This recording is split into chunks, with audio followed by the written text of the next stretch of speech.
Like I know what I'm doing. Good afternoon, everybody. Thank you for having me today.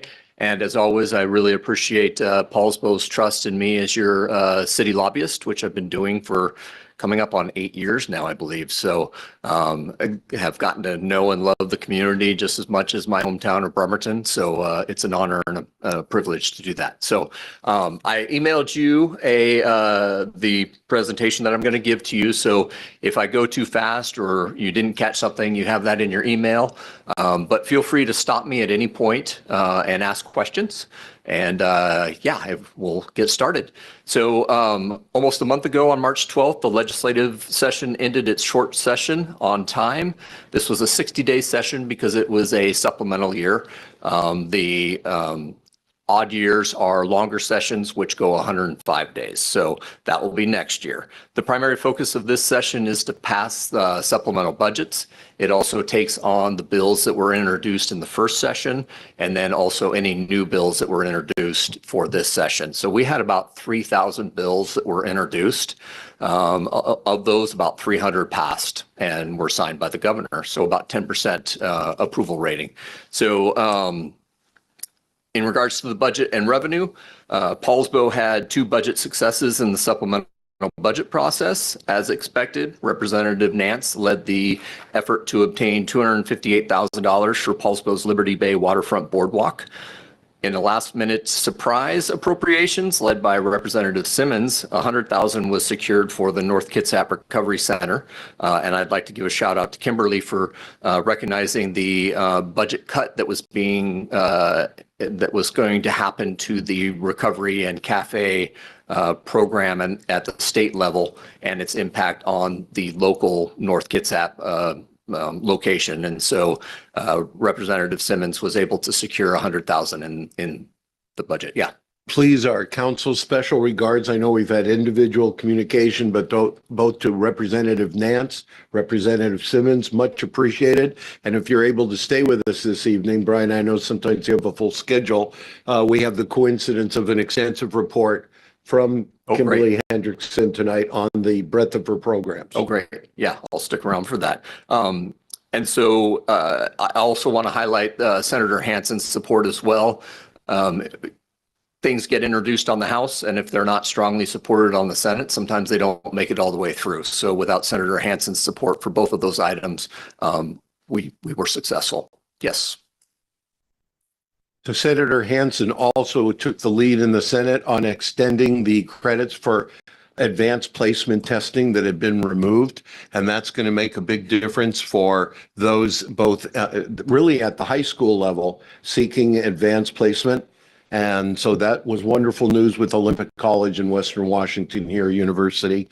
So Brian, if you could extend that on our behalf again, Senator Hansen. Will do. Thank you for the addition. The operating budget, supplemental operating budget, the final $79.4 billion operating budget balances the funding gap from federal budget reductions, increased caseloads, and growing state liability. A couple of highlights or lowlights, as Mayor Stern might think. $375 million was swept from the Public Works Assistance Account, $880 million from the Budget Stabilization Account, otherwise known as the Rainy Day Fund, and $880 million transfer from the restatement of LEF 1 pension fund via House Bill 2034. So this is a situation where the LEF 1, which is primarily for firefighters and police, it was the original retirement plan that cities and municipalities put forth for that group. That fund has done phenomenally well. I believe it was valued at $3.5 billion. And the reality is there's not that many folks remaining on the LEF 1 pension plan. And so the state felt that it could sweep from that. The one negative that comes from that, though, is that municipalities also contributed to that fund. And so there was no kickback to the municipalities in that amount. So that was AWC and cities fought for that, but we weren't successful in getting that done. There was also the supplemental transportation budget. It didn't have any drastic changes or increases.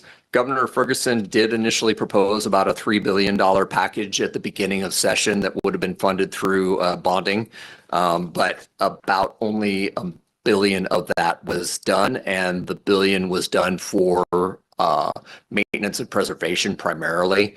There was an initial plan to do about $1 billion for new ferries, so it would have expanded the 3 ferries that are being built in Florida to a number of 6 ferries, but that was not included. There was some additional money that was put in for maintenance of the ferry system. So, and then a couple other highlights that occurred in the transportation budget. There was a $34 million increase for Safe Routes to Schools grants and $33.4 million increase for pedestrian and bicycle safety programs.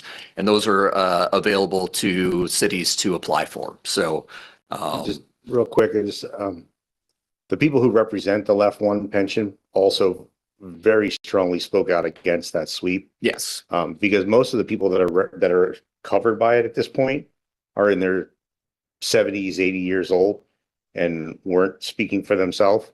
So it wasn't just AWC and in the municipalities; it was folks standing up for those who are covered by it. And the ask was, wait till the fund is exhausted by nobody needing it anymore, and then you can take the money back. So, yeah, there was a lot of opposition to that move because, like you said, it just took it and went into the general fund, Yes. but also, that pension was promised to those folks, and whether it's doing well or not, it's not a slush fund. right, exactly. And that was part of the frustration, is that these maneuvers that were being done, whether it was the rainy day fund or the public works sweep or the left deal, it was to make up for a gap in our budget. We didn't expect as much, or we didn't get as much revenue as we had hoped, so we had a shortfall. And instead of doing cuts to various programs, they chose this route. So, Councilman. Yeah, just follow-up question on the same topic. Is it in the state's opinion that the Left One program is fully funded to support the folks Yes. that are? Yes. So it remains fully funded. Yes. We are not partially funded. It was because of the investment gains that was technically, from an actuarial standpoint, overfunded. Yes, correct. Okay, thank you. Yes, council member. To clarify, and I to understand on the same subject of the Left One pension fund, there was a new account created with there was the sweep, and then was there a new account created? I'm actually looking at WA City's site and reference to it, and I'm just trying to understand what occurred. That's a good question. I don't know the details. My basic understanding was that they swept it, not completely swept it, but swept that amount and put it just into the general fund. They may have had to create a new fund to transfer the money over in the general fund, but I don't know the details of that. There's also Left Two and a few other pension programs that are out there, so that might be what they're referencing. So if you'd like me to look into that further, I'm happy to do that. So in regards to new revenue, last year we know that there was about $9 to $11 billion in new revenue that the legislature created. This year, there wasn't an appetite for that as much, although the millionaire's tax was passed. And this was Senate Bill 6346. It creates a 9.9% millionaire's tax on income over $1 million. It's projected to raise about $4 billion annually starting in 2029. The reason they chose 2029 is because they expect a legal challenge.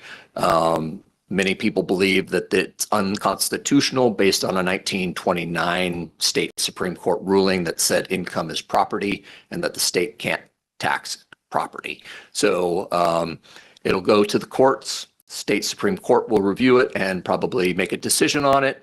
And depending on what that decision is, if those that oppose the tax, if it doesn't go in their favor, then they'll introduce an initiative or a referendum that will go to the vote of the people. So expect that to kind of continue on before that tax is actually implemented, and that's why it's a 2029 before they start receiving those funds.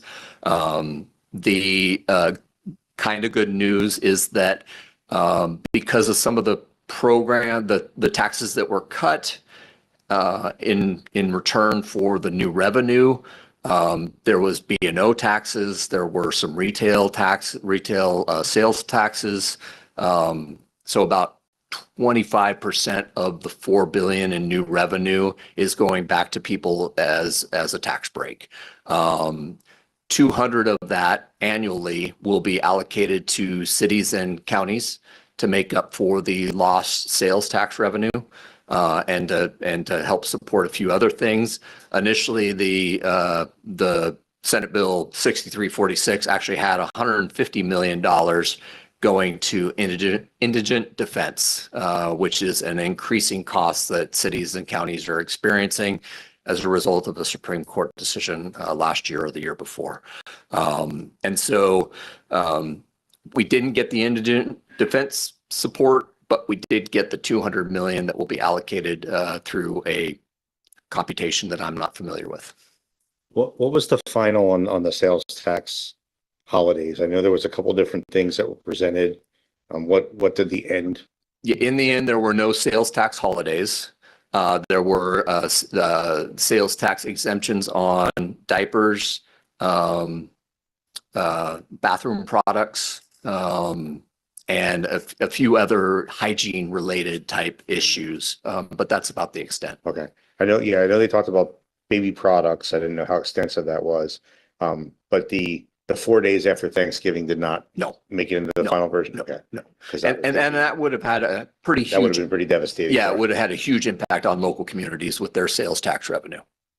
Brian, can you, following up on Councilman Eckert's remarks, the millionaire's tax has an impact on cities and counties Yes. because sources that we used to have available to us have been moved out of our capture. Can you elaborate at all on the impact to cities specifically? Yeah, so primarily it's the impact of the sales tax breaks that are provided to the hygiene products and the diapers that have the biggest impact on cities. So we get 6.5% of the tax, or no, we get 3 point something depending on the city. We get 3 point something in sales tax for every dollar spent, while the state gets 6.5%, I believe. And so anytime you exempt a product and you don't have to pay sales tax on it, the local community doesn't get their 3% anymore. So, and then there was also the removal of some new sales taxes that were introduced last session, and that would have created more new revenue for the cities, but it's not really going to drastically impact cities because they aren't really seeing the revenue just yet. So, and I'll touch on that when I get to a piece of legislation in particular. Let's see here. Actually, there we go. The City's Parks Department, Jeff, did a great job of advocating for removing new sales taxes that were implemented in the last legislative session.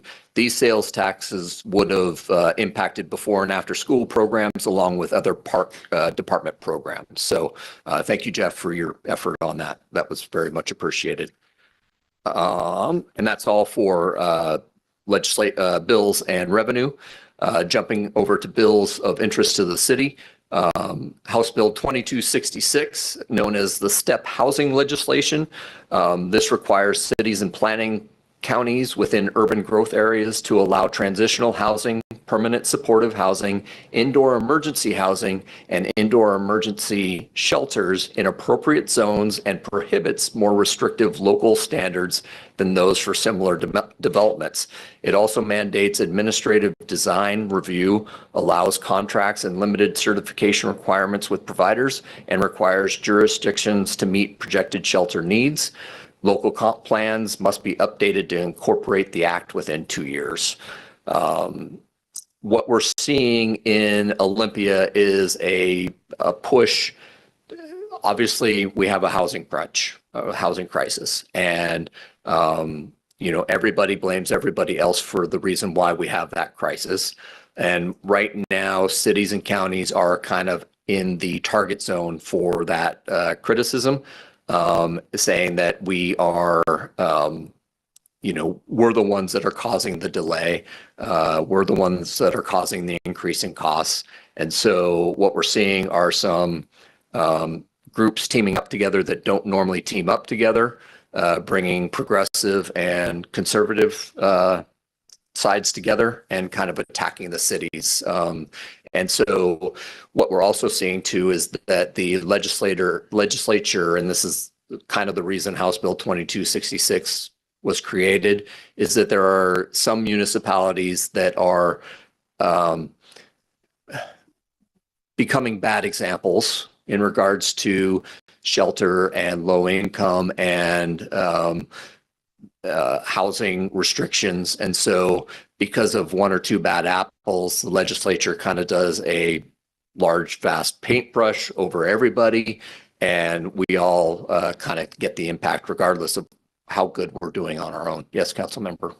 With this one and with 6026, was there any allowance made for cities that just submitted and had their comp plans approved? No. No. So regardless of the fact that we just finished, they're going to force us to jump right back into it. Yes, exactly. And of course, no additional funding was provided to cities to help them pay that additional cost. So shocking. I will jump to 6026 since you mentioned that. While that does not impact the city of Poulsbo because there is a population threshold of over 30,000, I think that what cities have experienced in the past is that once a number is instituted for population, then that number either goes up or down to make more people impacted by the legislation. So we could see in 2 years that number creep down to 20,000 and, so on. So it was good that Poulsbo was engaged on that. So Councilmember Eckert, thank you for your engagement and others. But yeah, so this bill prohibits cities from excluding residential uses in commercial and mixed use zones, and it doesn't allow cities to require ground floor commercial retail as a condition for permitting. So I just drove through the little community that we have just right here where it's a great combo development of retail and commercial where you've got the commercial on the first floor. A lot of cities actually require that component. I don't know if Poulsbo is flexible on that or requires it. I'm getting a nod that we're flexible on that. But some cities do just fully require it. And so this bill would force them to allow for residential to be on the first floor. Doesn't take into account any loss of sales tax, any kind of walkable community ideas. It also didn't take into account the fact that, you've got grocery stores that are closing, you've got drugstores that are closing, and these properties are owned by national conglomerates. And, if it gives them an additional $10 to not have retail on the first floor, then they're not going to have retail on the first floor. So, you start to create store deserts and drugstore deserts. And one of the things that Heather gave me to provide to folks about this was also it doesn't take into account, like we just covered with our comp plan public hearing a week ago, the fact that it reduces numbers in these zones. So now we have residential taking up what would have been commercial space, and now we don't meet our job numbers or required numbers by the GMA in those commercial zones. None of that was taken into account. Yeah, exactly. It basically takes us our ability to manage that out of the equation. Yeah. So yeah, it doesn't affect us just yet, but it's easy to change the numbers. Yeah. And I was in on the fight due to a couple other of my clients as well that are over that population threshold. And it was an extremely tough fight because, as I said earlier, you've got, the building community teaming up with kind of the environmental community and pro housing communities, and they're teaming up against the cities. And so we did get some concessions and made the bill a little less painful. But let's hope that the population threshold stays where it's at. Council member. You mentioned about Mayor.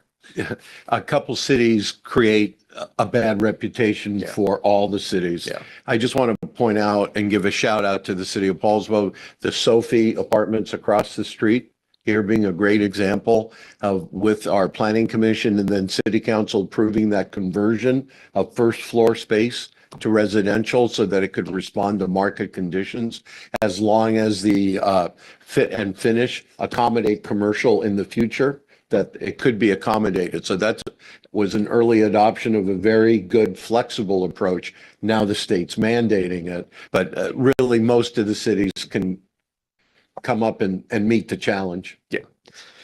And that's what when at City Action Days, when I talked to the governor's aide that was there, that's exactly the point I made to him. We can do this right. You don't have to make this a top-down requirement. And he did exactly that. He mentioned, I won't say who, but he mentioned a couple cities and blamed them for why we need this law. And he just said it, well, because these cities are doing it wrong, we have to mandate it to the rest of you. And it's, I said, well, don't. Simple as that. Just don't. Let us manage it and deal with that differently. The city of Darrington is flooded with elk, so we need elk fences around Poulsbo. Right. Yeah. I mean, and I said, it's just, our community does not want Front Street to become 5-story apartment buildings. And if it does, because we can't stop it, it's not the governor who's going to get the phone calls. So it's not going to be the legislature who they're going to blame. They're going to say, why didn't you stop it? Right. And this bill, if and when we reach a population threshold, either because we grow or it shrinks, will mean we can't stop it. And so I shouted pretty far and wide on this one, and it fell on deaf ears. Yeah. Brian, any advice for us as a city and your other clients in the city statewide? There's been this growing trend the last 10 years of the legislature leaning into what's called preemption, which is the removal of local authority, moving to state authority. And this is nothing new. We're citing current examples, but the trend has been growing. Any advice or perspective on that you've gained from working and seeing the legislature?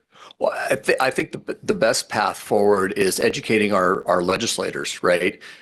We do have advocates, city advocates in the legislature because they have spent time either as a county council member or a city council member. And so they're the ones that we turn to most in trying to help us spread the word. But, we've got Representative Nance and Representative Simmons and Senator Hansen who don't have city experience or don't have county government experience. And I think that having them do a sit down with the planning department and some of these other departments and educating them on what the impact of a state mandate on a city really means, right? Because in some of my communications with legislators as we were fighting 6026, they just didn't understand the value of having the city have their own flexibility to respond to what's going on locally versus, from above. And so that would be my recommendation, is bring them in and, force them to do a 2-hour sit down with planning folks and city staff and really get them to understand the value of not preempting locals. So, and there are a couple other things. There are some exceptions to the Senate Bill 6026, and maybe this city might want to do some proactive kind of shifting of property. So one of the things that can be that's exempted is historic landmarks, and so a main street. Right. And I don't know if downtown Poulsbo is designated as a main street designation or a historical landmark, or, but maybe get a little bit proactive on those type of things where you can, if we know that population number is going down or our population number is going up, then designate some areas that might help us avoid that. Yeah, just a comment on, we're not technically a main street designation, but I don't know, it is called historic downtown Poulsbo. But I mean, the counterpoint to Ed's comment on the Sophie, it was well done. There was flexibility involved in that. Yeah. However, it's made it a struggle for more development to go up that street and to bring there's commercial at the other end of Jensen across, near the post office, but drawing business and therefore traffic and tourism up that way has been a struggle, I think, in part because there's residential on The that gap floor. that was created. Yeah, it just doesn't kind of move it upwards. So I mean, it's working, and they got what they wanted, but I think in certain areas it can be more critical to maintain some. Well, and that's a retail. lesson learned, Yeah. right? That Oh, the yeah. city will put in its back pocket for when another discussion like this Yep. occurs, right? Yep, So, but we've been flexible in other places Yeah. where I think it's appropriate. Yeah. Makes sense. yeah. So let me touch on at least two bills that are positive. House Bill 2442 was passed. This expands the use of local and state housing taxes for operations, maintenance, and rehab of affordable housing, supporting existing units without new revenue. It authorizes a new local sales and use tax of 0.1% to fund services for children and families. So it gives the city council another tool in the toolbox, if it so chooses, to increase sales tax in your community, and it gives the option to go to children and families, which is a new category. The bill also rolled House Bill 2224, which allows a city that establishes a voter-approved, actually, this doesn't apply to Poulsbo because you already have a regional fire department. It's not just a city fire department, correct? Okay, so that doesn't apply to you. Another bill that is positive news is House Bill 2420. This increases small works roster limits. While it doesn't sound very glamorous, it is pretty important to the public works crew in particular. It's an escalating increase over the next couple of years that will get the total amount to from 350,000 to an eventual 650,000 by July 1st of 2030. This allows the public works and other entities to use their small works rosters and do internal work up to that 650,000 instead of having to go out to bid for it, which just makes administration of projects much easier. Let's see, another good bill Real quick, sorry. You just said July 1st, 3030. You mean Sorry. 2030. Thank you. Just checking. Nope, thank you. Thank you for the catch. Thank you for the catch. I appreciate that. It means you're paying attention too. That's a good thing. Another good bill where the city and in particular the police department played a strong role was House Bill 2199. This is an act relating to reducing impacts from derelict vessels. The bill was prime sponsored by our neighbor down south, Representative Addison Richards. It provides Department of Natural Resources greater flexibility to seize and remove derelict vessels by modifying the definition of a derelict vessel under the Derelict Vessel Removal Program. And again, thanks to the police department, they were very willing and active in supporting this bill as it moved along. That language and work came from our Poulsbo Police Department. It came from the revitalized Marine Unit, headed up by Dave Hausberg, working with our police chief, and furthered from there, coupling with the Port of Poulsbo, and was a real kudu. Rob? Oh, I was just going to say, it actually came from a collaborative countywide. And so we managed to leverage a lot of goodwill and intent from various jurisdictions who signed on to a letter and supported that language change. Yeah, the Port of Poulsbo was very active in it as well, and they testified it a couple of times as well. So, and I know Jeff will like this next bill, Senate Bill 6189. It removes the deadline for forming a public facilities district for regional aquatics and sports facilities. In 2022, legislation was passed allowing the legislative authority of a county, city, each of which participated in the creation of a PFD to create an additional PFD. These PFDs are authorized to acquire, construct, own, remodel, maintain, equip, re-equip, repair, finance, and operate regional aquatics and sports facilities. And the original bill had it that it had to be done by July 1st of 2026. This bill removes that deadline altogether. So if the city were to ever consider doing that, then they now have longer to make that decision. So couple quick bills, crash prevention zones. The House passed, Senate Bill 6066 was passed overwhelmingly. This created a crash prevention zone. It created crash prevention zones on high-risk road corridors. The bill allows the state patrol and local law enforcement to increase enforcement and use of automated traffic cameras, safety cameras to catch speeding. Revenue from camera citations in these specific projects will need to be redirected into funding engineering studies and roadway safety improvements within that zone. The legislation also doubles penalties for using a personal electronic device while driving in these areas. So, that's something if you want to collaborate with your law enforcement. Yeah, go ahead, Councilmember. I know AWC had a concern about this one. And I don't know if it got addressed by the final version, that if you set up one of these zones, that it increase the city's liability then? Yeah. Because now you've identified an area and said it's unsafe. Right. Was that? That was addressed. Okay. Yeah, that was taken care of. Good question.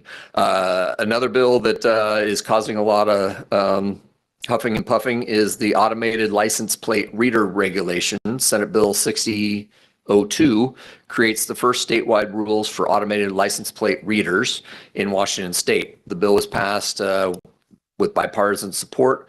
It allows police to use readers for investigations, including gross misdemeanors, but it requires data deletion within 21 days and bars use for civil immigration enforcement. This was primarily developed as a result of concerns that these license plate reader data might go to the feds and be used in their immigration enforcement.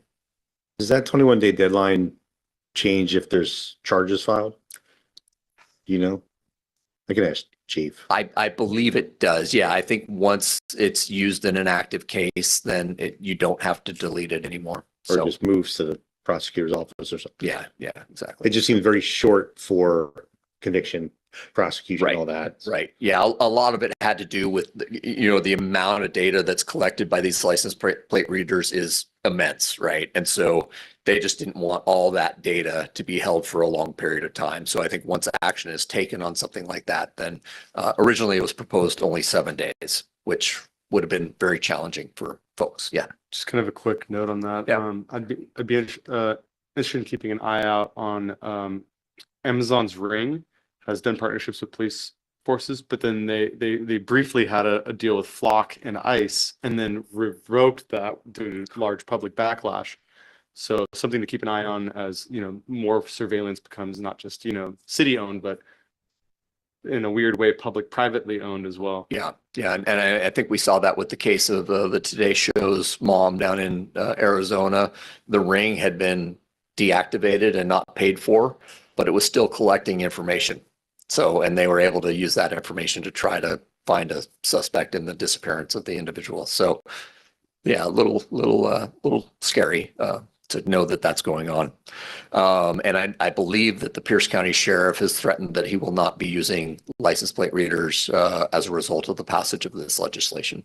Yeah, he just I saw a press release. He said he's turned them off because he doesn't want his deputies to get in trouble crossways with this bill. So, Right. Yeah, he said he was going to turn them off. But So Do you think that's a legitimate concern, or is that more of a political? it's a political Okay. statement. Yeah. Just checking. Yeah, it's a political statement. And, there is some concern, but folks believe that the legislation covered all the bases, but, he's being extra precautious for various reasons. he's very mad at the legislature right now because he's also with the sheriff's bill. So, yeah. He's making a lot of noise. Yes. A bill that was kind of interesting to watch was the Mosquito Fleet Act. This was introduced by Representative Nance, and boy, did he fight for this one. He burned a few bridges, but man, if he gets involved in legislation that he wants, it's fun to see how much he puts into it.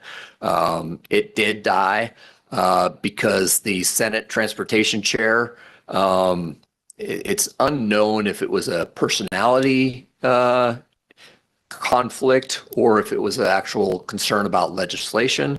But the Senate chair basically rewrote the entire bill, and it would have impacted severely even Kitsap Transit's ferry operations currently, even though the bill is designed to open up what Kitsap Transit is doing to other municipalities and, port districts and whoever else might think that a small foot ferry might be the way to go. So, yeah, this one went down to the end, and Representative Nance was threatening to not vote on certain bills. And as a result, if the bill wasn't passed, and Senator Hansen had to fight for it on the Senate floor, but in the end, Senator Elias, who is in a very prominent position as chair of transportation, won that fight. So it'll be interesting to see if Representative Nance brings this back next year. Another bill is that's raising some concerns in the law enforcement community is the banning of law enforcement face coverings. The legislature approved Senate Bill 5855, restricting law enforcement, including federal immigration officers, agents, from wearing face coverings while interacting with the public.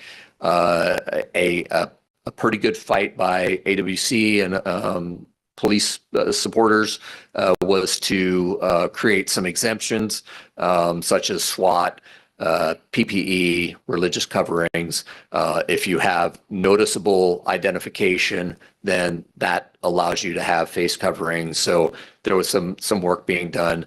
Another good bill that was introduced by the city of Seattle addresses toxicology test report. There's a current major backlog because these tests have to be run through the state. This bill allows for local municipalities to contract with private toxicology labs to help them clear up their own backlog. And so that was kind of a nice deal. Cases were being, dockets and cases were being lost because I think it was over 2-year delay. Yeah. And there was no more justice and it was thrown out. Yeah. Yeah, exactly. So this will help, I'm sure Seattle has a huge amount of backlog that they will aggressively start to take care of. So all in all, for a short session, I think it was good for Poulsbo, not good for kind of cities in general, with some of the trending vibe that we're getting from them. As I said, we'll have a long session next year. We do have all the House members are up for election this current year, and half of the Senate is up for election this year. And there are already a long list of retirements and transitions to other spots. The chair of the House Appropriations Committee, Tim Ormsby, who's been in that spot forever, just announced his retirement. And so there'll be a lot of shuffling of seats, and it'll be interesting to kind of see who lands where. And kudos to the city for their continued efforts and engagement with your legislators. That's hugely helpful to me. And kudos to the staff for fighting the good fight when I called and needed you, or when you brought things to my attention. So questions for Brian, whether he covered it or you have a thought. And I do want to give credit to Brian right before I call on Councilman McVeigh. Brian helped us arrange our legislative dinner in January in Olympia, where we had from Gig Harbor to the north end of the county, and we hosted them all. We paid for it. Representative Addison and others were there. And we actually hosted the city of Gig Harbor, the mayor and staff. So we're building relationships, but I want to thank Brian for you helping to host that. Yep. Yeah. Yeah, happy to. Gary and then Doug. Thanks, Mayor. Brian, a couple of questions related to housing. We're going to be having affordable housing discussion after you're completed tonight. And I've noted that a lot of the legislation in terms of state requirements and so forth, they generally have a cutoff of 30,000 population oftentimes. So cities under that typically held harmless, cities above not. So I'm wondering if you see that sort of threshold continuing. And then if you were to look in your crystal ball, what other sorts of legislation do you see making their way through that could impact us in our efforts to provide step housing? Yeah, so in regards to the population threshold, that's usually done to mitigate opposition from a good chunk of legislators that represent smaller communities, especially Eastern Washington legislators. And so it's smart for somebody to have that threshold in there. We did try to get that threshold bumped up to 50. So it's kind of an arbitrary number. There's no real rhyme or reason to it. And so it's funny because you'll see legislation that's specific to Seattle. And so it'll be cities with a population of 750,000 and more, right? Which we all know who they're talking about. So it's just kind of a way to mitigate opposition. So not a specific number. In regards to your other question, there were some bills that didn't make it this year that we can see coming back next year. One of them that I'm thinking about is allowing mobile homes to be placed on property with giving cities no ability to remove them if they meet certain standards. And I know a lot of communities might that might be disruptive to the the visual component. So there'll be more, and I'll keep you up to date. So, Doug, oh, sorry. Are you familiar with HB 2597 that Nance is a co-sponsor on, an act relating to the remedies of violations for federal constitutional rights occurring during immigration enforcement? It's in subcommittee. No, I'm not. Yeah, so so that's that obviously did not make it very far. Okay. So a lot of times if a bill gets introduced and it just sits in the subcommittee, that means it's got no chance. Or and so if a bill makes it out of committee, that means that it's got a little bit of legs and that it might have a chance next year. But if it's stuck in committee, it may not have even received a public hearing. If it didn't receive a public hearing, then that means even worse news for that bill. So you can kind of just gauge, the potential success. Yeah. And so, that helps a lot. So I know Councilwoman had a question. Yeah. Pam. Yeah, I was looking at the mobile home bill. If I heard you correctly, it is not moved forward, but it might be reintroduced again, correct? Yeah, it'll definitely be reintroduced. Okay. Yeah. And is HB 1443? Give me a title. I'm sorry. Mobile dwelling. Oh, okay. It'll come back with a whole new number. Okay. So all bills that didn't make it out of session this year are dead, and they can only be revived by introducing a whole new bill with a whole new bill number. You got to collect bill sponsors. You've got to start from the beginning. So Okay. Okay. every 2 years. Yeah. So More questions for Brian? Anything, Michael, down at that end of the table?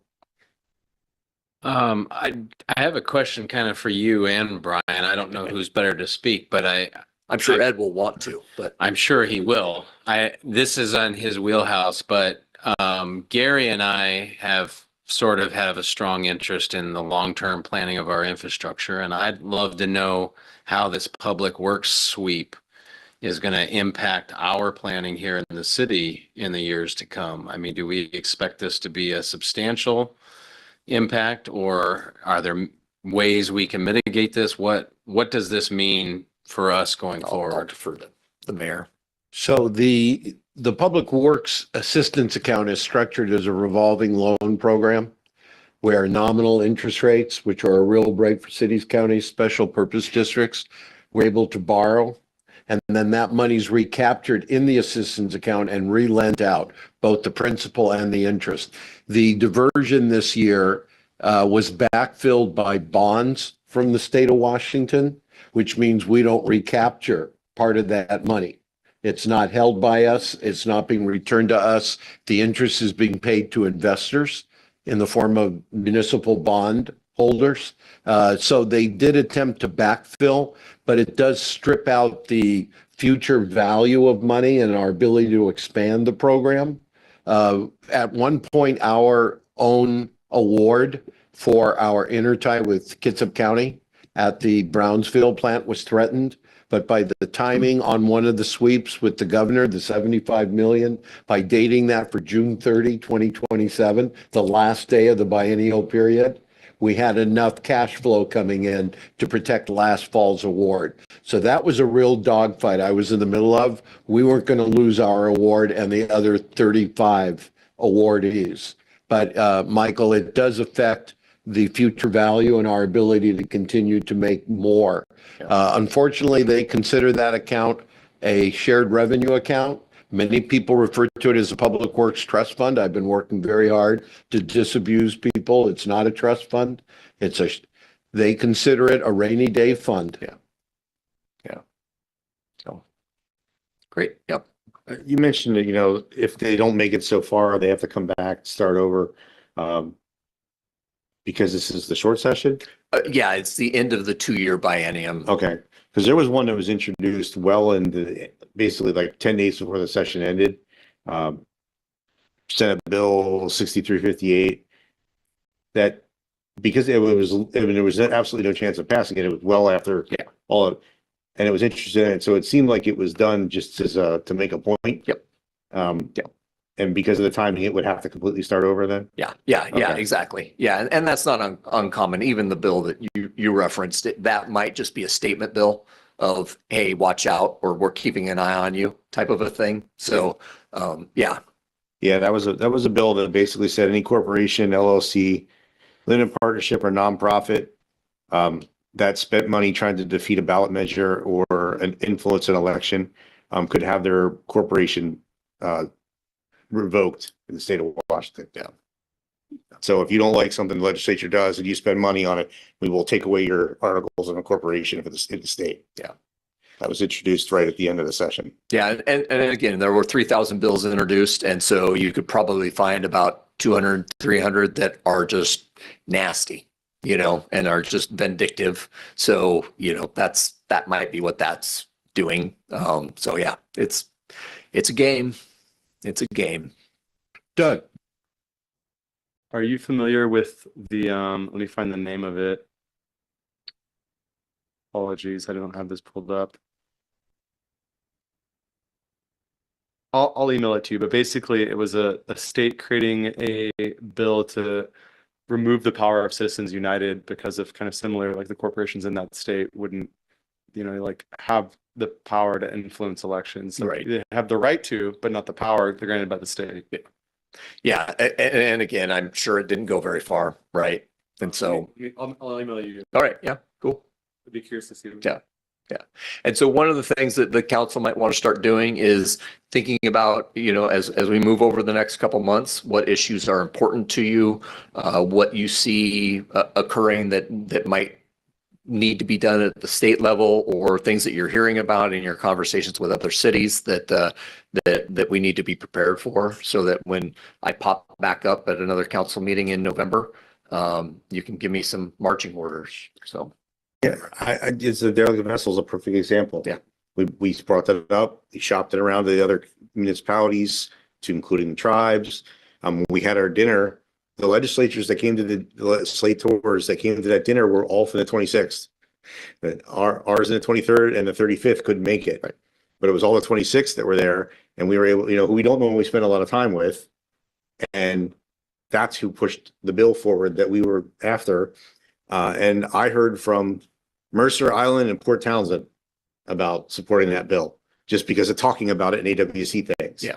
So, these it's kind of like get the word out on stuff that we're looking for, because if you, make connections in areas that may not normally care, but they can see the value of it, like the mosquito fleet. I mean, that was something Greg worked really hard to try to get folks on the other side of the mountains to understand why should they care about these ferries. Well, because their produce comes across those ferries that come to us to be sold, and things like that. So, this is the time to kind of make these, have the coffees and send the emails and visit, and because they're not rack and stacked with meetings. Exactly.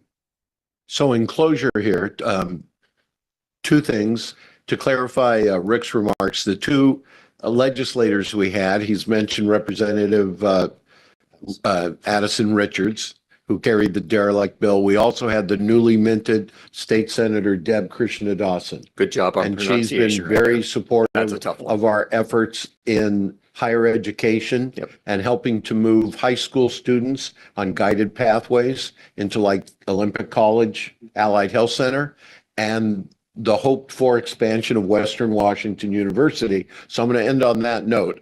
Brian, I know you don't represent Western Washington University, but you have a close working relationship with Becca and others there. And it's a major element of our comp plan, what we call College Town for Economic Development, adopted by the council. So they originally started the short session seeking 7 million for a Poulsbo building to study and cite and plan.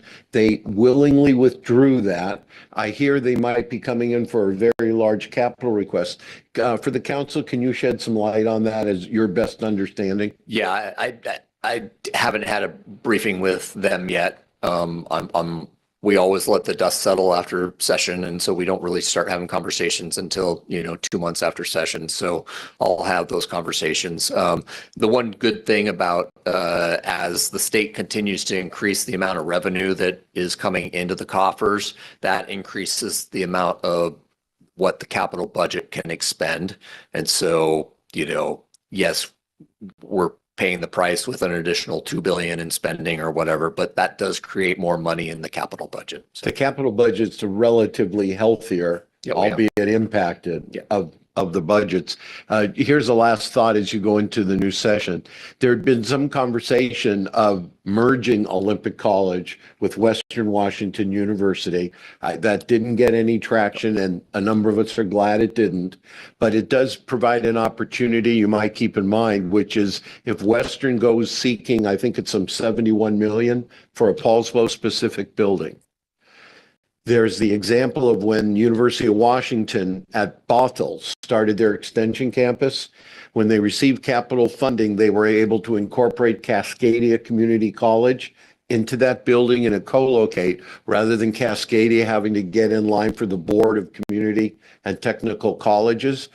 For example, right now to realize the phase 2 building for our Allied Health Center of Olympic College is, if it stays in line, it's probably 15 years out before the community college system will have that capital.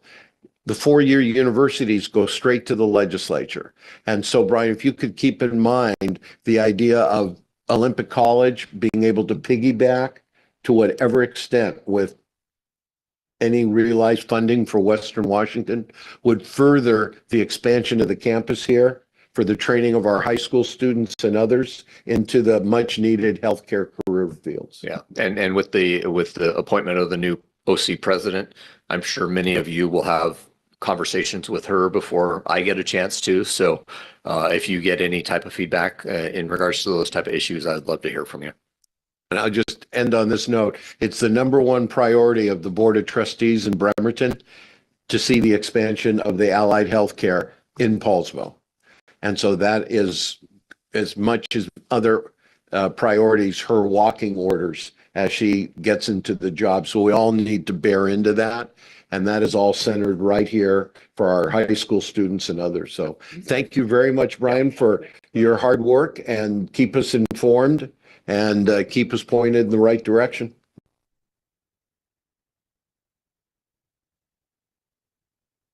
The second item on the workshop agenda is the recommendation of our Health, Human Services, and Housing Department, headed by Kimberly Hendrickson.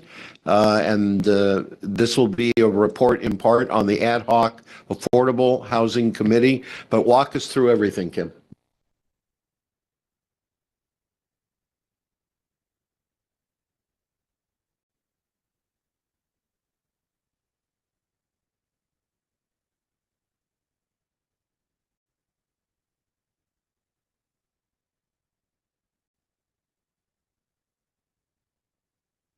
Good evening, Mayor. Good evening, Council, and especially good evening to the members of the Affordable Housing Ad Hoc Committee that are taking their evening tonight on such a beautiful occasion to come and support what we've all been working on together, which is how to most responsibly and most effectively spend the city's affordable housing tax funds. So I'm going to make a presentation tonight. Kim, why don't you call out the names of your ad hoc committee while they're here? I'll skip forward a few slides so I can show everybody, including who's not here tonight. One moment. So let me first acknowledge people that are in the audience that have given so much time to be part of this committee. Heather Blau from Housing Kitsap, Kellen Bond from Clark Construction, Pastor Tom Duchemin from Gateway Fellowship, Pastor Kent Shane from First Lutheran Church, Charlie Thompson from Fishline, Charles Thrasher, who is retired but spent many years working with Habitat for Humanity. Not here tonight, but also active members of the group, Monica Bernhard from Kitsap Mental Health Services, Tom Ekman, representing Rotary, Joel Warren, a recent addition to our group representing Kitsap County. I also think I might have somebody on the line that's not a member of the group, but is somebody that's been very helpful to me giving advice, and that's Tom Fay of Gambit Recovery, who, as council knows, is running the Nelson House in Nelson Park. So, hi, Tom. About a round Thanks of for hand joining. for our hardworking committee members. Thank you so much. So I'm going to make a presentation, but before talking about the specific recommendations, I want to give a little bit of background to why this group was formed, speak a little bit more about what they were charged with doing, and then I'll get into the recommendations. The goal tonight is to receive council direction. I know it's just a workshop, so there won't be any sort of voting this evening, but it would be great to hear council opinions about priority areas, especially areas that have been flagged from this ad hoc committee, and some guidance as to next steps. Okay, a little bit of background before we jump into the recommendations. In 2020, Mayor Erickson convened a group of subject matter experts to consider affordable housing needs in Poulsbo.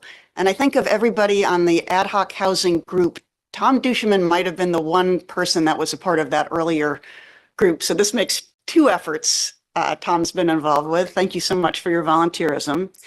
That group recommended the passage of a local affordable housing tax, and the first priority of that group in thinking about the uses of those tax is to build some sort of local shelter. City Council deemed land to be allocated, set aside for affordable and deeply affordable housing that same year at both the Triangle and the Klingel Natural Area. As you all know, we used that property at Klingel to build the Nordic cottages, able to use that triangle for the Nordic cottages. First residents moved in just a few months ago. Very grateful to Housing Kitsap for being our project manager, both on construction and now that the units are complete. Because of that recommendation and also the interests of that council, a local affordable housing tax was passed in 2021. Just a reminder to council and the public about what the tax can fund, because there are some very important restrictions. According to both state RCW and the local ordinance passed connected to that tax, 60% of all of the funds collected from the tax is restricted to housing and housing services that support individuals at 60% and below AMI, area median income. And so it's not just folks at that 60% and below AMI. That same population has to fit into one of the categories that I've listed on this slide. It's people with behavioral health conditions, people with disabilities, veterans, senior citizens, people who are homeless or at risk of homelessness, and domestic violence survivors. So we often speak about this tax in the shorthand as just being intended to serve people at 60% and below AMI. I think it's important to remind council as we go into this discussion tonight that there's a particular categorization of people that this tax is intended to fund at least 60% of the revenue. The other 40% of the revenue, there's more discretion around. According to, again, both state statute and the local ordinance enacting this tax, up to 40% of the tax can be spent on behavioral health services or other housing-related services. Now, this council has seen fit to designate 40% of our local tax for behavioral health services. And because of that decision, we're able to run both the Recovery Resource Center and the Recovery Cafe and other behavioral health services that we've run throughout the years. Kim, could you give us a ballpark for the audience? What is 60% number here in Kitsap County as an annual income figure? We bring in anywhere between $650,000 and $700,000 a year in that local affordable tax fund.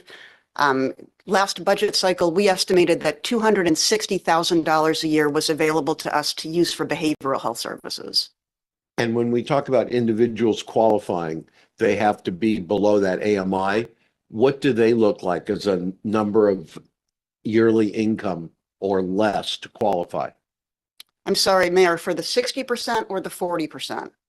Just the individuals who are eligible for the housing with the other criteria, they have to be at or below a certain threshold. At or below 60% and fitting into one of these categories. And that 60%, do you know what that is in Kitsap County? I'm sorry, excuse me. Here it comes, Heather. Thank you. Oh, go ahead. No, Heather's. Please join Kim. For 2025, 60% of the area median income in Kitsap County for a one-person household is $52,260. For a four-person household, it's $74,580.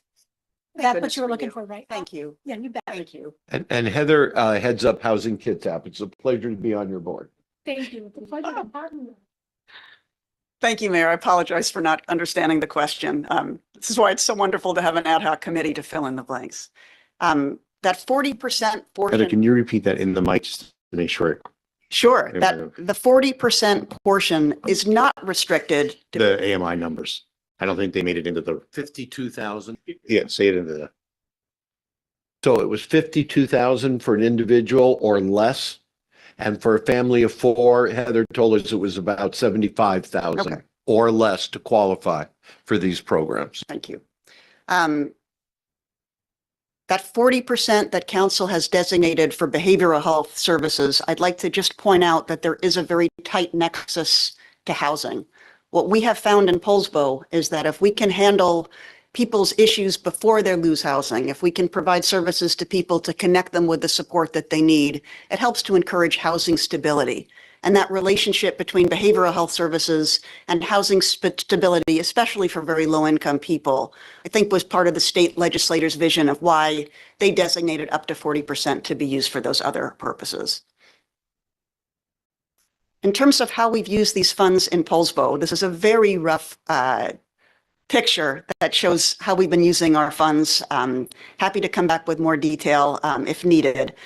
At that 60% fund level, we've been really focusing all of our efforts on the Nordic Cottage project. The Nordic Cottages project, as you know, serves people that are well below that 60% threshold. Indeed, we're serving people that are 30% and below AMI and also fit into several of those categories that you saw on the previous screen. In the past, we've also used some of that 60% funding to offer rental assistance. Moving forward, I'm working with Deb to have a different strategy for how we're doing rental assistance in Poulsbo. I think we'll be shifting to what's called the 1406 Affordable Housing Fund, which is a much smaller quantity of money that we get back from the state in a kind of kickback program where they collect affordable housing sales tax and return some of it to municipalities. That 1406 fund brings in approximately $30,000 or $35,000 a year. I'll talk more about that later. We're thinking moving forward in the next budget cycle, we'll be really focusing that 1406 fund on rental assistance for low-income individuals. Would that run in conjunction with Fishline or independently? Well, I hope so. One of the recommendations coming out of our ad hoc housing group is to partner with Fishline on rental assistance. So I'd very much like to talk about that later in the presentation. In terms of the 40% of the local affordable housing tax, again, the city has decided to really focus that funding on behavioral health services at our Recovery Cafe and our Recovery Center. We've also made investments with council's leadership to supporting the Blue Bills, who, as council well knows, has been really effective in Poulsbo, serving low-income residents' needs for home repair or weatherization. It's a small budget that we spend on Blue Bills. Council has assigned $15,000 a year for their services. But boy, is that a bang for the buck. There's just many people I hear about every quarter who are able to stay safely in their homes because of the work that the Blue Bills does. I might add, the Blue Bills refer to the retired workforce of Boeing employees who have signed up for this program and live in the area. And they were instrumental with Kim and others in the rehabilitation of deteriorating units at our mobile home park at Lincoln and Caldart, and would not have been successful without their help. You bet. great organization. So again, these are very general figures. Our yearly revenue from the affordable housing sales tax, both the 60% and the 40% portion is between $650,000 and $700,000. My estimate is around $250,000 of that will be spent in debt payments for the Nordic cottages. Approximately $250,000 is spent per year on behavioral health services, at least according to council's preferences in the last budget cycle. That leaves $150,000 or $200,000 every year in the total affordable housing tax fund that's unencumbered and available to do something with for a new project or a new initiative. There's also a balance in our affordable housing tax fund. There's money that we've collected over the last several years that has not been spent. My estimate of what's in there for existing balance is about $500,000, but I would say that's very conservative. I suspect there may be more, but just as a figure to think about as we're debating tonight the recommendations of the ad hoc committee, in addition to $150,000 or $200,000 that we'll be bringing in every year unencumbered, there's also some funding in the account because we've been collecting it from a number of years and not spending the entire value. I mentioned before that there's another tax fund, much smaller, called 1406. There's around $200,000 in that account that is not encumbered. And we're bringing in revenue from that account from the state for around $30,000 per year. And again, I apologize for the generality of these numbers, but I hope it gives you a ballpark of knowing what kind of money we have to think about when we consider the task group's recommendations. Some challenges for city staff. Me. There is no process in place to spend our affordable housing tax funds outside of the budget cycle. There is a lot of council interest that I've heard here at council meetings and in individual conversations about doing more. Step housing, senior housing, a lot of interest from particular council members about doing something with our affordable housing tax funds, but not a plan in place to do so. Interesting, my phone is also starting to ring more frequently with for-profit developers that want to figure out how they can access our local funds to do a match to build a project, to use it as part of braiding funds with other tax credits or other state funds that they might be able to access. And again, there is no process in place to consider these outside requests or to work with council on goals that they might have. Please, council member. Is one of the things to consider as a possible process or something to look at a tool is the ADUs, if there are folks that are wanting to partner. So that's not necessarily off the table. And I know that, the amount that's available, I don't know if an ADU will really meet like a family's need or something like that, but I'm assuming that is something to consider, but we want to be intentional and provide something that's really going to, try to capture, a great need. Well, that's a really interesting example. I've heard from many council members and many people in the community an interest in how we might use our local tax dollars to support the building of ADUs. But again, from my perspective as a department director, there is no fair process in place to award that funding or to gauge what might be the appropriate use of that funding. It's a fantastic idea, but we have no way to consider it in a formal way. But one of the recommendations coming out of the Affordable Housing Ad hoc Committee does relate to ADUs. So if I go over that too quickly, please flag it, council member, because it was of high interest of the group. I'm a little surprised that we have $500,000 sitting in an account that we haven't been able to use. And I'm a little confused by there's no process in place to spend unencumbered funding.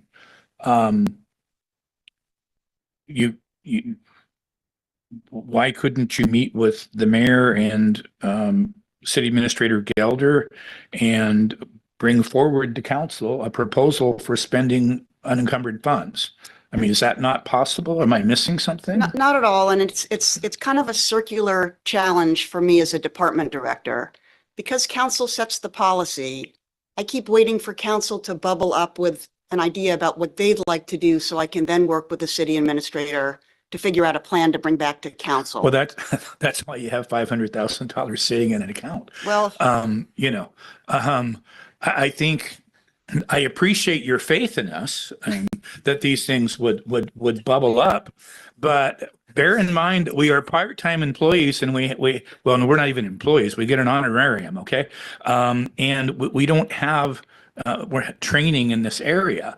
So we rely on staff to help us bring things up, bubble up. So I would encourage you to stop waiting for us and continue working with the mayor, our new mayor, and Mr. Gelder to bring some things forward for us to consider on how to spend these funds. council member, I have That's exactly what this excellent presentation news. is about. This is Okay. this All presentation. right. You're a good straight man, sir. The perfect I setup. think we're, Perfect setup. you're a good straight man. I think that's what she's setting. She's setting the hook. Perfect setup. And Did you get planned? and I actually thought of a third option, council member. We have so much talent in this community. You know, I look at the audience and who's sitting here tonight.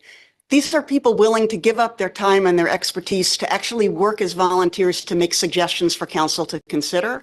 So I'm really excited tonight to not give you my recommendations, but to give you the recommendations of people that are working with our vulnerable populations and people that need housing help every day. Anyway, the one other thing just for my setup, and then I'll get to the good stuff. I just would remind council and the public, there are state numerical targets related to deeply affordable housing, or what we also often call HB 1220 funds. It's not just that we think it's a good idea to have more deeply affordable housing, but there's a state mandate in place for cities like Poulsbo, even with our small size, to plan for, accommodate, and zone for deeply affordable housing. Let me talk about some of the themes from the ad hoc committee before we get into the specific recommendations. This committee was brought together with a particular and very specific goal because we wanted to have something very concrete to present to council. The simple question for the committee was, how should local tax funds be prioritized and spent? This is a much smaller scope than what you've heard about from the Planning Commission about what you might do over a broader range of incentives, using tax credits, using zoning incentives, using fee waivers. This was not the charge of the ad hoc committee. The question was simply, how should tax funds be prioritized and spent in Poulsbo? Themes that came out of the 3 meetings that we had together is that local tax funds should be spent as an accelerator fund. Use these funds to leverage other sources of funding and partnerships. While it is significant that there is $500,000 in a fund and we do bring in $150,000, $200,000 a year that's unencumbered, it's still a relatively small amount. The committee said again and again, it's important that we think of this fund as something that can attract other funding. Maybe it's used as a rotating loan fund. Maybe it's conditioned on braiding funds with other sources. Maybe by having experts serve on a committee that thinks about how to use these funds, we can tap into others' expertise about how to get grants or more state dollars for these purposes. The other large theme that came out of the committee, even though the local funds can be used to assist people making up to 60% of AMI, the group's strong preference is to see our local funds used for step housing, which serves those at 30% or below AMI. So that'd be approximately $25,000 in round numbers. Looking to Heather, I think it's like 27,000. That's right. And step housing is something that we've talked about several times with council. Just to remind the public, step refers to shelter, transitional housing, emergency housing, and supportive housing. All of this intended to serve people coming out of homelessness at 30% and below of AMI. As I mentioned before, there's a state law in effect now, House Bill 1220, that requires cities like Poulsbo to plan for, accommodate, and zone for this kind of step housing. Our own planning commission has come up with the cooperation of the county and the state with actual numerical targets that will meet our state requirements for step housing, and the numbers are very significant.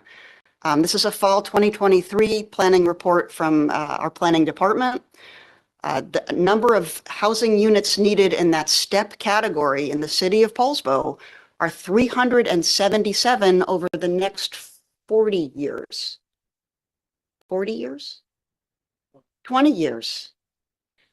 20 years. The PSH that you see on the screen refers to permanent supportive housing. So the number of housing units needed at that 0 to 30% for non-permanent supportive housing are 377, 166 permanent supportive housing units. Look at the bottom, the emergency housing number is 83. These are really significant numbers.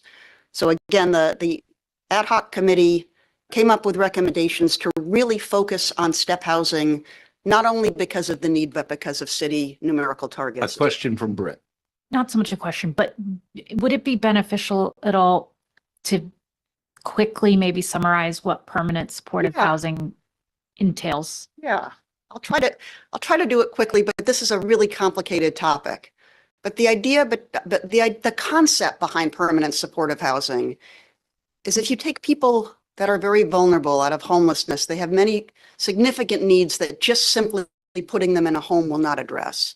So the idea of supportive housing is that supportive services are either available on site or by case managers or clinicians that come in from off-site to serve the needs of residents. Permanent supportive housing has gotten very controversial recently because of this federal administration.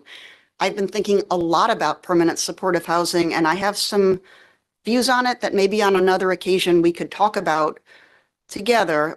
One takeaway that I'd like to just share with you, council member, about permanent supportive housing, because I've got Tom Fay on the line that runs the Gambit Homes here in Nelson Park. Permanent supportive housing creates a landlord-tenant relationship. So if somebody's living in permanent supportive housing, you're very restricted on what you can require that they do as a tenant. So even though I'm making a suite of services available to you in permanent supportive housing, there is no legal obligation for you to accept those services. As I learn more about the world of permanent supportive housing, I'm more and more interested in models like Tom Fay runs at Gambit that runs supportive services with requirements for people that live in the homes in order to stay there. Again, council member, this is a giant topic. I don't want to go off the rails. In a very simple way, permanent supportive housing is giving support to people that live in the house. But where perhaps it's problematic is that in creating that landlord-tenant relationship, those services are optional, and frankly, many people don't accept them, and that's really problematic.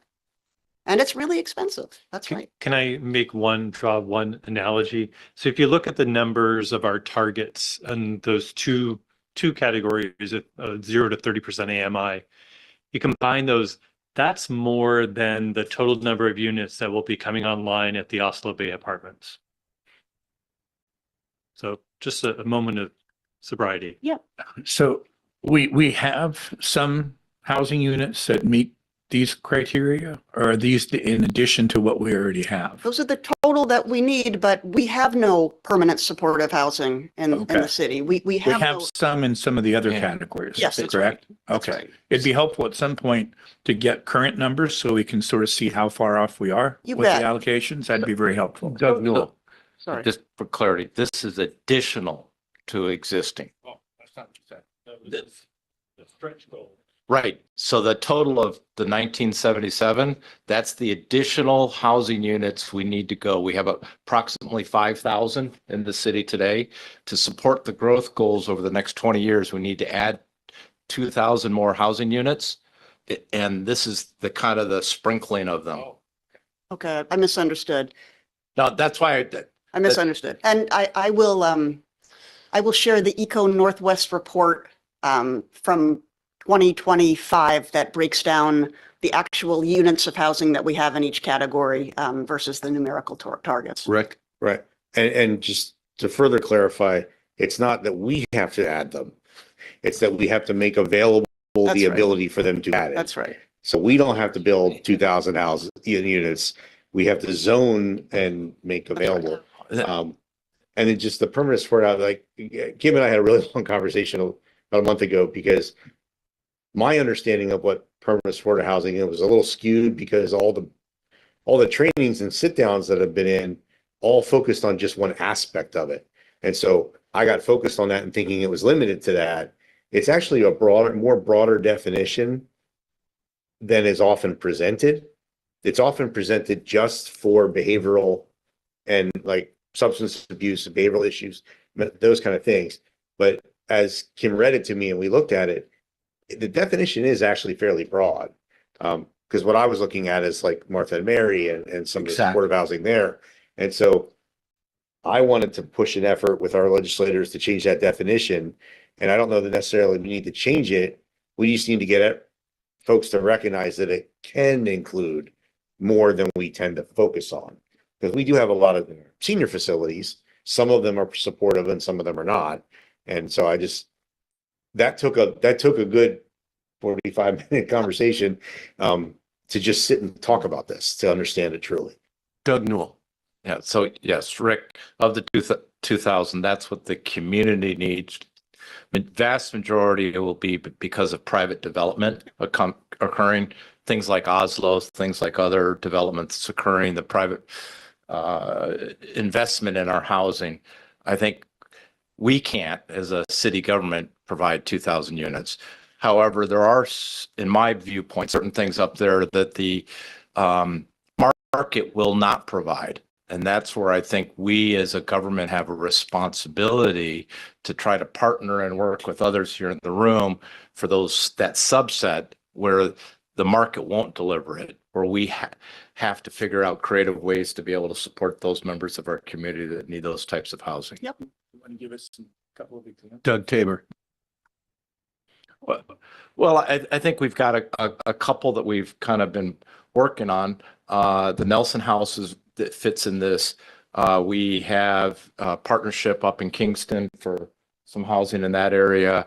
I think, Gary, you and I have sat for the last 2 years trying to get our heads around how do we, work together with the county to develop other types of transitional or emergency housing here. I guess and I'm sorry,